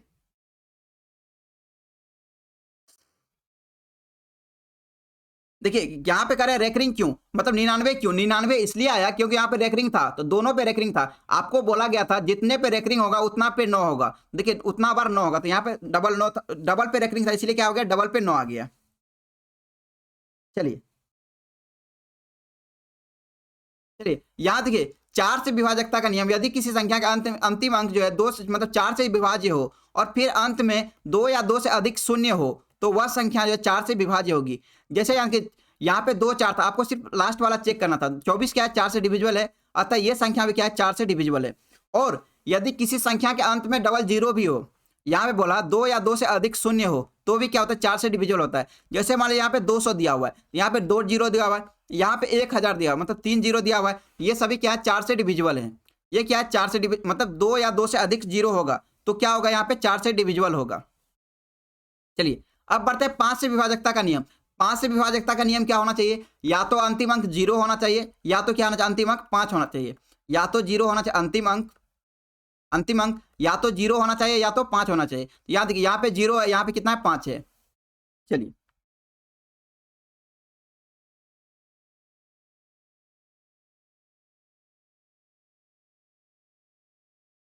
चलिए तो अब बात करते हैं, देखिए समीर अंसारी जी, ठीक है, यदि किसी को दिक्कत है आप लास्ट में पूछ लेंगे। देखिए अब कह रहा 6 से विभाजकता का नियम। 6 से विभाजकता का नियम क्या होता है, यदि कोई संख्या 2 और 3 से डिविजिबल हो तो वो संख्या क्या होगी, 6 से भी डिविजिबल होगी। क्योंकि जब आप 6 को तोड़ेंगे तो 6 का गुणनखंड क्या होता है, 2 गुना 3 होता है। तो देखिए यहाँ पे वो जो संख्या 6 से डिविजिबल होगी वह संख्या 2 से भी डिविजिबल होगी और 3 से भी डिविजिबल होगी। तो देखिए, तो यहाँ पे बोला यदि कोई संख्या 2 से डिविजिबल हो और 3 से भी विभाज्य हो तो वह संख्या 6 से भी विभाज्य होगी। बिल्कुल दीपांजलि कुमारी जी, यदि 2 या 2 से अधिक जीरो होगा तो उसमें 4 से डिविजिबल होगा। ठीक है, उसके बाद देखिए, तो यहाँ पे देखिए 216 है, तो 216 को चेक कीजिए 2 से डिविजिबल है क्या, तो देखिए अंतिम अंक क्या है, या तो जीरो होना चाहिए या तो क्या होना चाहिए, सम संख्या होनी चाहिए। तो यहाँ पे क्या देखिए, यहाँ पे कितना है, 6 है, तो 6 क्या आपका सम संख्या, मतलब 2 से डिविजिबल है। अब बात करते हैं 3 से डिविजिबल है कि नहीं, तो आप क्या कीजिए, अंक को जोड़ दीजिए, 2 1 3 3 6 कितना हो गया, 9 9 क्या है, 3 से डिविजिबल है, तो 216 भी क्या हो गया, 216 क्या हो गया आपके 3 से, मतलब 6 से डिविजिबल हो जाएंगे, क्योंकि ये 2 से भी डिविजिबल है और 3 से भी डिविजिबल है।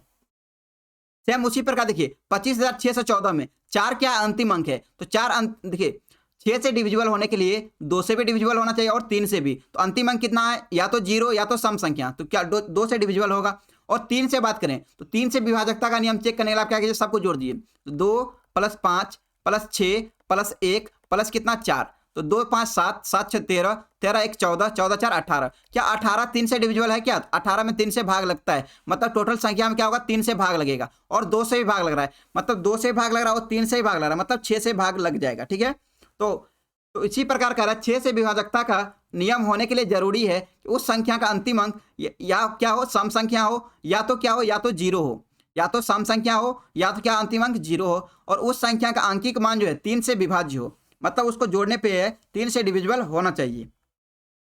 चलिए अब बात करते हैं 8 से, तो देखिए जिस प्रकार 2 4 8 16 ये सभी का रूल क्या होता है, सेम। तो देखिए 2 से डिविजिबल करने के लिए आपको अंतिम अंक में 2 से भाग लाना चाहिए, अंतिम अंक में भाग लगना चाहिए। 4 से डिविजिबल देखना है तो आपको अंतिम 2 अंक देखना है, अंतिम 2 अंक पे चेक करना है सिर्फ। और उसी प्रकार 8 से चेक करना तो आप अंतिम 3 अंक देखेंगे, अंतिम क्या करें, अंतिम 3 अंक देखेंगे, अंतिम 3 अंक में आप जो है 8 से भाग देके देखेंगे। और 16 से देखना हो तो अंतिम 4 अंक में आप 16 से भाग देके देखेंगे, सिर्फ अंतिम 4 अंक में 16 से भाग देके देखेंगे। चलिए, और यदि 32 से देखना हो तो आप अंतिम 5 अंक देखेंगे, 32 से देखना हो तो आप क्या करें, अंतिम 5 अंक से भाग देंगे, अंतिम 5 अंक में भाग देंगे। चलिए, तो यहां पर देखिए 8 से विभाजकता, यदि किसी संख्या के अंत में तीनों अंक से निर्मित संख्या 8 से मतलब लास्ट में जो 3 डिजिट होते हैं यदि वो 8 से विभाज्य है और वह संख्या भी 8 से विभाज्य हो, तो यदि किसी संख्या के अंत में 3 जीरो हो तो भी वो क्या होता है, 8 से डिविजिबल होता है। मतलब यदि किसी संख्या के अंत में 3 जीरो हो या तो 3 से अधिक जीरो हो तो वो क्या होगा, 8 से विभाज्य होगा। और यदि आपको चेक करना है कि 7 से मतलब 8 से डिविजिबल है कि नहीं, आप क्या करना, अंतिम सिर्फ 3 अंक में चेक करेंगे। 864 में देखिए, 864 में 8 से भाग देखिए कितना बार कट रहा है, 1 8 कटा, यहाँ कितना गया 64, 64 में क्या होता है, यहाँ पे देखिए जीरो, तो उससे आधा, यहाँ देखिए 8 8 कितना हो गया 64 आ गया, यहाँ पे कितना गया 64। तो देखिए 108 बार में ये कट रहा है, 108 बार, मतलब अंतिम 3 अंक को देख लिए तो मतलब टोटल भी क्या हो जाएगा, टोटल भी 8 से डिविजिबल हो जाएगा। निकिता वर्णवाल बोल रहे हैं कि 7 से विभाजकता का नियम बताइए। देखिए आप 7 से विभाजकता का नियम जानने के लिए आप क्या करेंगे, डायरेक्ट 7 से डिविजिबल दे देंगे, डायरेक्ट क्या करेंगे 7 से विभाजित कर देंगे, क्योंकि आपको यदि वो नियम समझाएंगे तो आप जो है उसमें जो है बहुत सारा उसमें लॉजिक है। ठीक है, तो आप डायरेक्ट कर लेंगे तो वही आसानी होगी।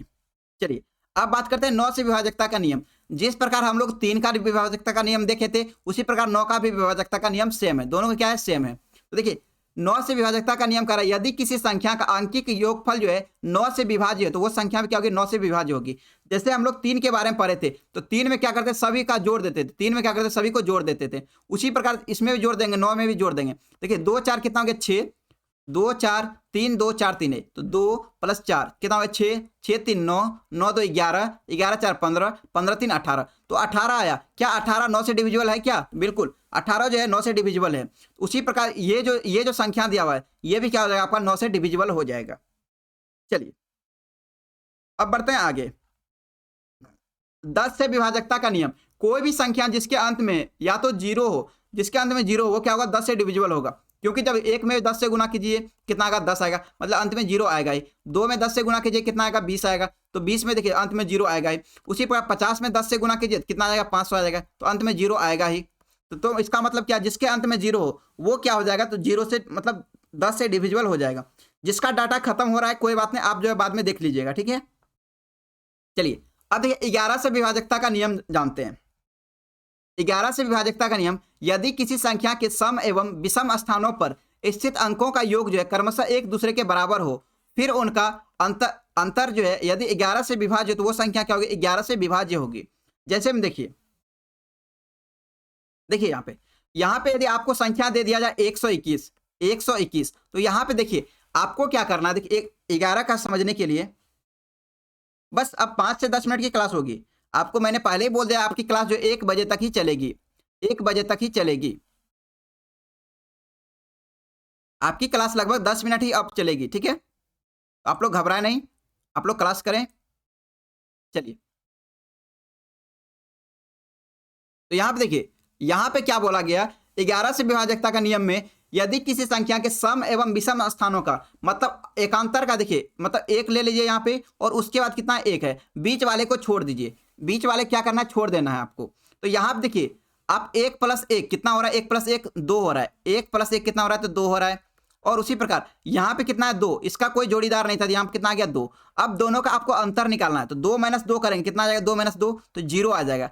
देखिए जब भी आप ऐसी संख्या रहेगा आप क्या करेंगे, जो मतलब एक को छोड़कर एक को क्या करेंगे, आप जोड़ लेंगे।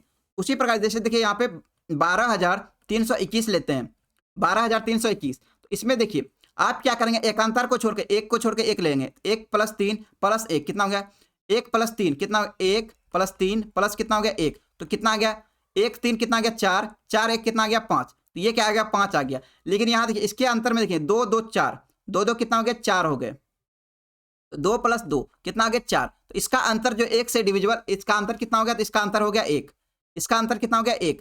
क्या 1 11 से डिविजिबल है क्या, 1 क्या 11 से डिविजिबल है क्या, तो नहीं है। यहाँ पे बोला है यदि किसी संख्या के सम एवं विषम स्थानों पर स्थित अंकों का योग, सम एवं विषम स्थान, देखिए ये विषम स्थान था, ये विषम स्थान था, ये विषम स्थान था, विषम स्थान वाले को एक साथ और सम स्थान वाले को एक साथ जोड़ देंगे, तो दोनों का योग एक दूसरे के बराबर हो या फिर उनका अंतर क्या 11 से विभाज्य हो। तो देखिए ये यदि 5 था तो यदि यहाँ पे भी 4, यहाँ देखिए यहाँ 5 था तो यदि यहाँ पे भी 3 रहता, ये क्या होता है 4 से डिविजिबल होता है। जैसे यहाँ पे यदि हम रख दें, यहाँ पे 12,331 रख दें, 12,331 तो देखिए यहाँ पे ऊपर में जोड़ के कितना आया था, तो 5 आया था, और 2 3 यदि यहाँ पे 2 3 जोड़े कितना आ रहा है 5 आ रहा है, मतलब अंतर कितना आ रहा है दोनों का, मतलब 5 और 5 दोनों बराबर आ रहा है, दोनों का अंतर करेंगे, दोनों का अंतर कितना आ रहा है 0 आ रहा है।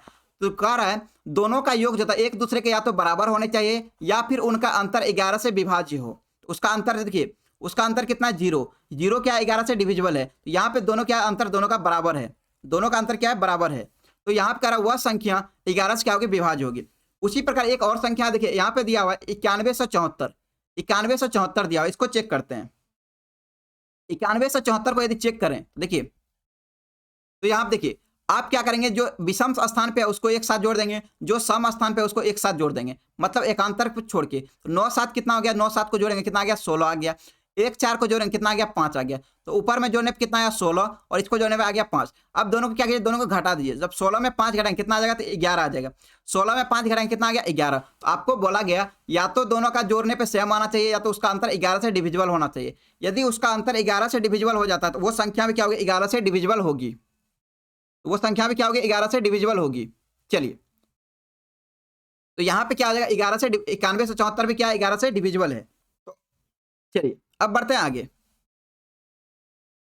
अब बढ़ते हैं आगे 12 पे चलते हैं। तो 12 पे कह रहा है 12 से डिविजिबल का चेक करने के, देखिए तो यहाँ पे कह रहा है 12 से विभाजकता का नियम, कोई भी संख्या जो 3 से भी डिविजिबल हो और 4 से भी डिविजिबल हो, क्योंकि 12 को क्या लिख सकते हैं 3 × 4 लिख सकते हैं, 3 × 4 तो दोनों से विभाज्य हो तो वह संख्या क्या होगी 12 से डिविजिबल होगी। और देखिए इसका एग्जांपल यहाँ पे दिया हुआ है, ये देखिए 4 से चेक करने के लिए आप क्या करेंगे अंतिम 2 अंक लेंगे, तो देखिए 44 है तो 4 से डिविजिबल है तो बिल्कुल।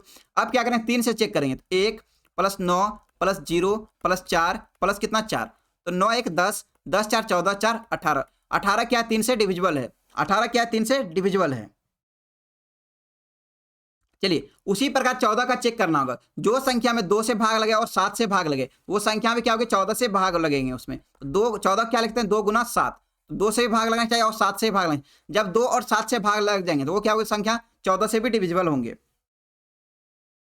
चलिए अब 15 से डिविजिबल का चेक करते हैं। यदि कोई संख्या जिसमें 3 से भाग लगे और 5 से दोनों से भाग लगे, वो संख्या क्या होगी? 15 से भाग लगेंगे उसमें। तो 15 का देखिए, 15 का गुणनखंड क्या होता है? 3 गुना 5 लिख सकते हैं।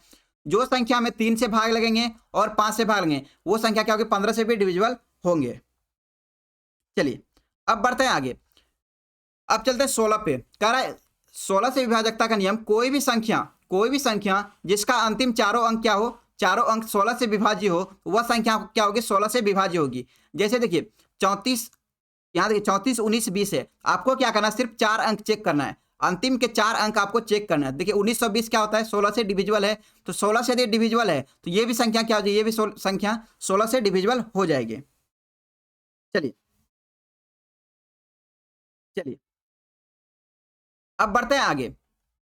तो यहाँ पे विभाजकता का नियम हम लोग का समाप्त होता है। अब बढ़ते हैं आगे। अब मात्र 5 से 10 मिनट की क्लास चलेगी, आपकी क्लास खत्म हो जाएगी। आप लोग को पहले ही बोल दिया 1 बजे तक आप लोग देखेंगे। तो यहाँ देखिए, कह रहा है यदि 2 अंकों की एक संख्या और उसके अंकों की स्थिति को अदल बदल कर देने से बनने वाली संख्या के बीच अंतर जो है x हो, तो वो संख्या क्या मतलब दोनों बीच संख्या के बीच का अंतर बराबर होता है x/9 के। जैसे मान लीजिए एक संख्या 18 है, यहाँ पे बोला 2 अंकों की संख्या, तो 2 अंकों की संख्या क्या ले लिए? 18 ले लिए। इसका अपोजिट कितना होगा? इसका अपोजिट 81 होगा। इसका अपोजिट कितना होगा? 81। जब आप इसको जोड़ेंगे, देखिए जोड़ने पे कितना आ रहा था? 9 9 कितना आ रहा है? 99 आ रहा है। अब एक बात बताइए, संख्या कितना था? 1 और 8 था। अब 1 और 8 को जोड़िए, कितना आता है? 1 और 8 को जोड़ेंगे कितना आता है? 9 होता है। 1 और 8 को जोड़ेंगे कितना आ रहा है? 9। जब इसका उल्टा करके जोड़ा जा रहा है तो इसका योग कितना आ रहा है? दोनों का योग कितना आ रहा है? 99 आ रहा है। मतलब कितना हो रहा है? +11। प्लस कितना हो रहा है? +11 हो रहा है। उसके बाद देखिए, कह रहा है यदि 2 संख्याओं की संख्या को उल्टी संख्या का योग करने पर x हो, तो उस संख्या का अंकों का योग क्या हो जाएगा? तो x/11 हो जाएगा। देखिए यहाँ पे संख्या क्या था? 18 था। इसका अपोजिट कितना था? 81 था। तो कितना आ गया? टोटल 99 आ गया। 99 में जब 11 से भाग करिए तो यहाँ पे कह रहा है उस संख्या के अभिष्ट संख्या का योग। तो 99 जब 11 से भाग करेंगे कितना आ गया? 9। तो 9 क्या था? 1 और 8 का क्या था? योग था। 1 और 8 का योग कितना था? तो 9 था। उसके बाद देखिए यहाँ पे, अब बात करते हैं 18 और 81 की बात करते हैं। जब 2 संख्या को आपस में पलट दें, यहाँ 18 था और कितना था? 81 था। तो दोनों में बड़ा कौन है? दोनों में बड़ा 81 है। तो दोनों क्या कीजिए? अंतर ले लीजिए। 81 में क्या करेंगे? 18 जब घटाएंगे कितना आ जाएगा? यहाँ पे 63 आ जाएंगे। टोटल कितना आ जाएगा? 63। अब क्या करेंगे इसमें? देखिए तो कह रहा है 2 संख्याओं की एक संख्या और उसके अंकों की स्थिति को अदल बदल करने देने से बनने वाली संख्याओं के बीच का अंतर x हो। देखिए इसका अंतर कितना हो गया? ये संख्या था और इसका अपोजिट कितना था? ये संख्या था। इसका अंतर कितना? x आ रहा है। x कितना? 63 आ रहा है। तो अब इस संख्या के बीच का अंतर निकालना होगा, मतलब 1 और 8 का अंतर निकालना होगा। देखिए कितना आ जाएगा यहाँ पे? तो 63 में क्या करेंगे? 9 से भाग कर देंगे। कितना बार कट रहा है? 7 बार में। देखिए 8 और 1 का अंतर भी कितना था? 7 था। कह रहा है दोनों संख्या के बीच का अंतर कितना हो जाएगा? x/9 हो जाएंगे। x/9। चलिए समझ में आया सभी को? अब बढ़ते हैं आगे। अब देखिए तो भाज्य बराबर, देखिए भाजक, देखिए जो लोग छोड़ के जा रहे हैं उसको जो है बाद में देख लेंगे, क्योंकि ये लास्ट में एक इंपॉर्टेंट पॉइंट है। यूक्लिड प्रमेय के बारे में हम लोग बात करेंगे लास्ट में। देखिए भाजक, देखिए आपको देखिए तो भाज्य बराबर आप लोग जानते हैं, भाज्य बराबर क्या होता है? भाजक गुना भागफल प्लस शेष। कितना होता है? भाजक गुना भागफल प्लस क्या होता है? शेष होता है। यहाँ देखिए भाज्य बराबर क्या होता है? भाजक गुना भागफल प्लस शेष। तो देखिए यहाँ पे यदि भाजक रखें, यहाँ क्या होता है? भाजक से क्या करते हैं? भाज्य में भाग देते हैं। जिसमें भाग दिया जाए वो क्या होता है? भाज्य होता है। यहाँ पे क्या आता है? यहाँ पे आपका भागफल आता है। यहाँ पे क्या आता है? भागफल। और नीचे में जो बचता है वहां पे क्या आता है? शेष आता है। तो भाज्य बराबर क्या होता है? भाजक गुना भागफल प्लस शेष आता है। चलिए तो यहाँ पे देखिए, यहाँ पे भाजक में यदि भाज से भाग देते हैं तो नीचे में क्या आता है? शेषफल आता है। और यहाँ पे क्या आता है? यहाँ पे भागफल आता है। यहाँ पे भाज्य बराबर क्या होता है? भाजक गुना भागफल प्लस शेषफल होता है। और शेषफल निकालना होगा तो क्या करेंगे? शेषफल निकालने के लिए देखिए यहाँ पे यदि आपको ये शेषफल निकालना हो, यहाँ क्या शेषफल है? यहाँ पे शेषफल निकालना हो तो आप क्या करेंगे? यहाँ देखिए इसको यदि नीचे ला लें तो शेषफल बराबर, शेषफल को इस साइड रहने दीजिए, बाकी को क्या कीजिए? बाकी को इस साइड कर दीजिए। तो भाज्य इस साइड है तो भाज्य में क्या हो जाएगा? ये माइनस हो जाएगा। कौन हो जाएगा? तो भाजक गुना भागफल। ये क्या हो जाएगा? तो माइनस हो जाएगा। भाजक गुना क्या हो जाएगा? यहाँ पे भागफल हो जाएंगे। भाजक गुना भागफल। तो यहाँ देखिए शेषफल बराबर क्या हो गया? भाज्य माइनस भाजक गुना भागफल। उसके बाद देखिए भाजक बराबर क्या होगा? यदि आपको भाजक निकालना हो, ये वाला भाजक निकालना हो तो आप क्या कीजिए? देखिए यहाँ पे मेन आपका फॉर्मूला ये होता है, तो भागफल आपको निकालना, आपको क्या करना, भाजक निकालना है। आप क्या कीजिए, शेषफल को आप क्या करेंगे, इसमें भाज्य में घटा देंगे, तो भाज्य माइनस क्या आ जाएगा, शेषफल बटे क्या आ जाएगा यहाँ पे भागफल हो जाएंगे। उसके बाद देखिए भागफल बराबर क्या होता है, भाज्य माइनस शेषफल बटा क्या होता है, भाजक होता है। चलिए देखिए, जो लोग जाना चाहते हैं वो लोग चले जाएं, डिस्टर्ब ना करें, जो पढ़ रहे हैं उसको पढ़ने दें। अब सबसे मेन थ्योरी की बात करते हैं, यूक्लिड प्रमेय के बारे में बात करते हैं। यूक्लिड विभाजन प्रेमिका क्या होती है, प्रेम इसका जो होता है क्या होता है, इसके बारे में हम लोग पढ़ेंगे। चलिए तो यूक्लिड विभाजन, यूक्लिड प्रमेय क्या होता है इसके बारे में पढ़ते हैं। देखिए कह रहा है दो धनात्मक पूर्णांक ए और बी दिए रहने पर, तो ए बराबर क्या होता है, बी क्यू प्लस कितना होता है, आर होता है। जहां पे आर जो है शेषफल जो होता है 0 से बड़ा होगा और बी से क्या होगा, भाजक से छोटा होगा। भाजक से क्या, इसको ऐसे भी लिख सकते हैं, भाज्य बराबर क्या लिखते हैं, भाजक गुना भागफल प्लस कितना, प्लस शेष, प्लस क्या हो जाएगा, प्लस शेष हो जाएंगे, प्लस शेष। तो यहां पे देखिए, तो यहां पे जो दिया हुआ ए बराबर बी क्यू प्लस आर, तो इसको क्या लिखते हैं, भाज्य बराबर भाजक गुना भागफल और प्लस कितना, शेष। तो अर्थात ऐसी संख्याओं का अस्तित्व है। तो अब देखिए इस प्रमेय में होता क्या, इसके बारे में हम लोग देखते हैं। यहां कह रहा है यूक्लिड विभाजन थ्योरम, तो कह रहा है यह जो है यूक्लिड विभाजन प्रेमिका पर आधारित है, मतलब थ्योरम पर आधारित है। इनका प्रयोग करके दो धनात्मक पूर्णांक ए और बी जहां क्या हो, ए बी से बड़ा हो, तो ए बी से बड़ा हो का एचसीएफ नीचे दर्शाई गई विधि द्वारा प्राप्त कर सकते हैं। तो देखिए, तो इसमें कह रहा है पहला चरण क्या होता है, क्यू और ज्ञात करने के लिए क्यू और आर होगा, यहाँ पे क्यू और आर ज्ञात करने के लिए विभाजन प्रेमिका का प्रयोग करते हैं। तो ए बराबर क्या होता है, ए बराबर क्या लिखा है, बी क्यू प्लस क्या होता है, आर होता है। तो देखिए ए का मतलब क्या हो गया, ये ए हो गया भाज्य बराबर क्या होता है, भाजक गुना भागफल प्लस कितना होता है, प्लस शेष। तो आप देखिए इस प्रमेय से क्या करते हैं, इस प्रमेय से हम लोग एचसीएफ ज्ञात कर सकते हैं। इस प्रमेय से क्या कर सकते हैं, एचसीएफ ज्ञात कर सकते हैं। देखिए अब चरण 2, यदि r बराबर 0 हो तो एचसीएफ क्या आ जाएगा, एचसीएफ बी हो जाएगा। यदि r does not equal to 0 हो तो बी और r क्या होगा, यूक्लिड विभाजन प्रेमिका का प्रयोग किया जाता है। एचसीएफ देखिए इस प्रकार तब तक जारी रखा जाता है जब तक शेषफल शून्य ना हो जाए, अर्थात इस स्थिति वाला भाजक की क्या होता है, एचसीएफ कहलाता है। साथ ही HCF A B equal to क्या होता है, एचसीएफ बी आर होता है। चलिए तो अब इसको अच्छे से समझते हैं। अब जो है इसको अच्छे से समझते हैं, ये प्रमेय कहना क्या चाहता है। जैसे आपको दे दें, जैसे 12 और 16 का आपको एचसीएफ निकालना है, तो 12 और 16 का एचसीएफ निकालने के लिए देखिए बड़ा कौन है, तो बड़ा 16 है। तो 16 क्या है, बड़ा है किससे, 12 से। तो 16 को लिख सकते हैं, 16 को क्या लिख सकते हैं, 16 बराबर 12 गुना 1 प्लस कितना लिख सकते हैं, प्लस 4 लिख सकते हैं। चलिए तो यहां देखिए 12 और 16, तो अब एचसीएफ कैसे निकालते थे, देखिए 12 और 16, तो यहां क्या करते थे, 12 से एक बार डिवाइड करते थे, कितना आ गया 12, यहां कितना बच गया 4।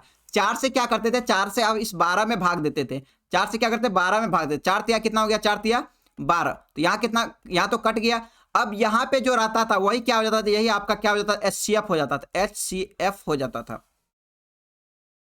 चलिए तो यहाँ देखिए एचसीएफ कितना आ गया 4, तो उसी प्रकार देखिए 16 बराबर क्या हो गया, 12 गुना 1 प्लस 4। तो अब जो ये 12 है, अब इसके इक्वल टू ये वाला लास्ट वाला से लिखना है। तो 12 बराबर क्या हो जाएगा, 12 बराबर ये 4, यहाँ पे देखिए यहाँ पे 12 है और यहाँ पे कितना है 4, तो 4 से यदि डिविजल करें तो 4 गुना कितना 3, अब प्लस कितना हो जाएगा, यहाँ पे 0 हो जाएंगे। 4 तिया 12, 12 प्लस 0 कितना हो गया 12, तो टोटल कितने हो गए 12। तो याद रखिए जब तक रिमाइंडर 0 ना आ जाए तब तक इसको ज्ञात करते रहेंगे, तब तक जो इसको ज्ञात करते रहेंगे। तो रिमाइंडर कहाँ आया, तो देखिए 4 से जब डिविजिबल किए तब कितना आया, तो रिमाइंडर 0 आया। एचसीएफ कितना हो जाएगा, एचसीएफ यहाँ पे 4 हो जाएंगे, एचसीएफ कितने हो जाएंगे, यहाँ पे 4 हो जाएंगे। चलिए तो यहाँ आप देखिए, आप इसको आसानी से यहाँ से भी समझ सकते हैं। यहाँ कितना था, 12 था और यहाँ कितना था, 16 था। जब 12 से 16 में भाग दिए कितना बार काटा, एक बार में। इसी को इस प्रकार से भी लिख सकते हैं। तो 12 गुना 1 कितना हो गया 12, अब शेषफल कितना बच गया, 4 बच गया। अब शेषफल से आप इसको भाजक में भाग देना होता है। शेषफल से क्या होता है, भाजक में भाग देना होता है। तो 4 से यदि 12 में भाग दें तो 4 गुना 3 कितना हो गया 12, 12 प्लस 0 कितना हो गया 12 हो गया। तो जहां पे 0 आ जाए तो ये 4 से जब दिया गया था, यही एचसीएफ कितना हो जाएगा, यहाँ पे 4 आ जाएंगे, एचसीएफ कितना आ जाएगा 4। उसी प्रकार दूसरा एग्जाम्पल देखते हैं, दूसरा एग्जाम्पल अब देखते हैं, अब चलते हैं दूसरा एग्जाम्पल पे। नेक्स्ट एग्जाम्पल देखते हैं 24 और 36, 24 और 36 देखते हैं, 24 और 36। जब आप 24 से और 36 का एलसीएम एचसीएफ निकालना हो, 24 भागा क्या करते हैं 36 करते हैं, 24 से कितना बार कटा 24, मतलब 24 से कटा एक बार में 24 कितना हो गया, यहाँ पे 12 आ गया। 12 से आप क्या करेंगे, 12 से अब इस 24 में भाग देते थे, एचसीएफ निकालेंगे, इस 24 में भाग देते थे, तो 12 भागा 24 कितना बार कटा है, 2 बार में, तो 24 यहाँ पे कितना आ गया, यहाँ पे 0 आ गया, यहाँ क्या आ गया, कट गया। एचसीएफ क्या होता है, एचसीएफ 12 हो जाता था। सेम लॉजिक यहाँ पे भी देखेंगे, तो देखिए यहाँ पे 36 बराबर क्या हो गया, 36 बराबर 24 गुना 1 प्लस कितना होता है, 12 होता है। अब देखिए ये अब 24 जो दिया हुआ है, 24 बराबर लिखेंगे, 24 बराबर, अब जो शेषफल यहाँ पे जो शेषफल आया था 24 बराबर क्या लिखेंगे, 12 गुना 2 प्लस कितना 0, तो 0 क्या आ गया, आपका रिमाइंडर आ गया। तो अब जिससे आप लास्ट में जब किए थे यहाँ पे जो था वही क्या होता है, एचसीएफ हो जाता है। एचसीएफ यहाँ कितना आ गया, तो 12 आ गया, एचसीएफ बराबर कितना हो गया, 12। समझ में आ गया सभी को? चलिए कैसी लगी क्लास जरूर बताएं, और जो भी बच्चे अभी भी बच गए सिलेक्शन बैच, उसको जो बता सकते हैं मात्र 999 रुपये में वो ज्वाइन कर सकते हैं। उसके लिए आपको इस नंबर पे कॉल करना है, सारी जानकारी आपको मिल जाएंगे। उसके बाद देखिए यदि कोई बच्चे ऐसे भी हैं जो डीएलएड के अभी तक ज्वाइन नहीं किए हैं, आप क्या करेंगे, मात्र 999 रुपये में आप ज्वाइन कर सकते हैं। इसमें आपको ज्वाइन करने के लिए इस नंबर पर आपको हाई करना है व्हाट्सएप पे, या आप इस नंबर पे कॉल भी कर सकते हैं, इस नंबर पे आप कॉल भी कर सकते हैं और आपको वहाँ पे सारी जानकारी दे दी जाएगी। चलिए कैसे लगे क्लास जरूर बताएं। आप जो है इसकी फी जो है मात्र 999 रुपये, जो भी बच्चे अभी तक ज्वाइन नहीं किए हैं ज्वाइन कर ले। मैथ की क्लास आज से शुरू हुई है और आप जो है मैथ की क्लास अच्छे से कर सकते हैं और सारी सब्जेक्ट की क्लास यहाँ पे चलेगी। चलिए मिलते हैं तब नेक्स्ट क्लास में। थैंक यू सभी को। कैसे लगी क्लास जरूर बताएं सभी। इसी प्रकार की क्लास जो आपके ऐप पे चलती है हर एक चैप्टर की। कल भी आपकी मैथ की क्लास होगी जिसमें कि रियल नंबर के टेस्ट होंगे। कल आपकी मैथ की क्लास होगी जिसमें कि हम लोग रियल नंबर के टेस्ट लेंगे। रियल नंबर्स के हम लोग टेस्ट लगाएंगे कल। टेस्ट कब लगाएंगे, इसको कल लगाएंगे 12 तारीख को, 12/1/2023 को 11 बजे से। कितने बजे से, 11 बजे से। चलिए यदि किसी को कोई डाउट रह गया तो पूछ सकते हैं। चलिए संगीता जी बिल्कुल वेलकम है आपका, आज से ज्वाइन किए हैं आप। आपकी जो है मैथ की क्लास अब रेगुलर चलेगी, ठीक है। मैथ की क्लास आपकी 11 बजे चलेगी रेगुलर। मैथ की क्लास 11 बजे डेली चलेंगे, ठीक है, 11 बजे डेली।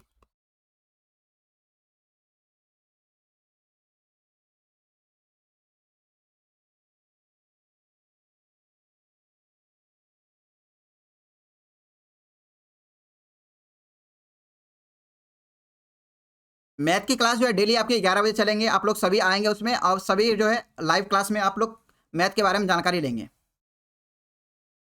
चलिए पॉइंट नंबर 8 में दिक्कत है, अरमान आलम को देख लेते हैं। पॉइंट नंबर 8 में देख लेते हैं क्या है।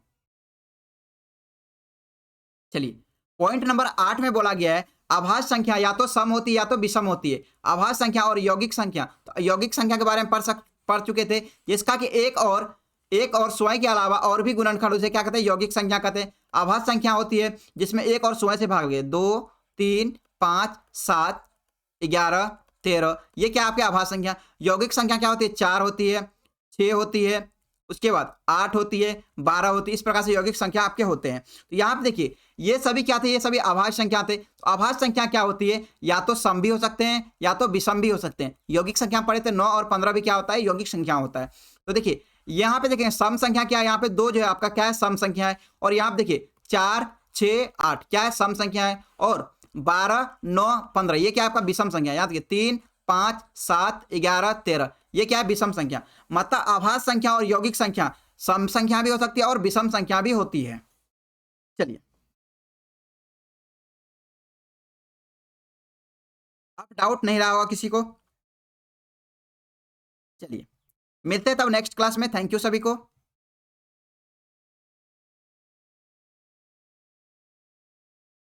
कैसी लगी क्लास जरूर बताएं आप लोग।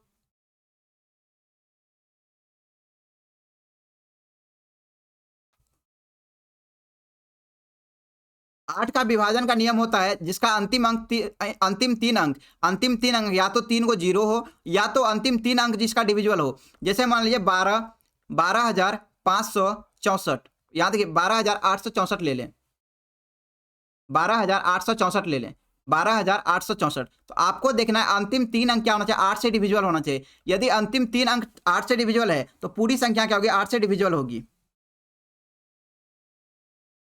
चलिए 12 जो है आपकी सम संख्या ही होती है, गलती से बोला गया होगा, चलिए कोई बात नहीं उसके लिए। चलिए तो मिलते हैं नेक्स्ट क्लास में।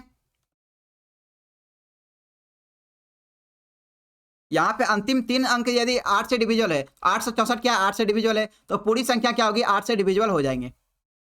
चलिए देखिए जिसके अंत में 3 जीरो हो उसमें भी क्या होता है, 8 से डिविजुअल होते हैं। जैसे देखिए यहाँ पे 1000 था, 1000 क्या होता है आपका 8 से डिविजुअल होगा। उसी तरह 5000 है तो 5000 में भी क्या होगा, 8 से डिविजुअल होगा। मतलब 3 जीरो हो या तो 3 से अधिक ज्यादा जीरो हो तो फिर भी क्या होंगे, 8 से डिविजुअल होंगे। चलिए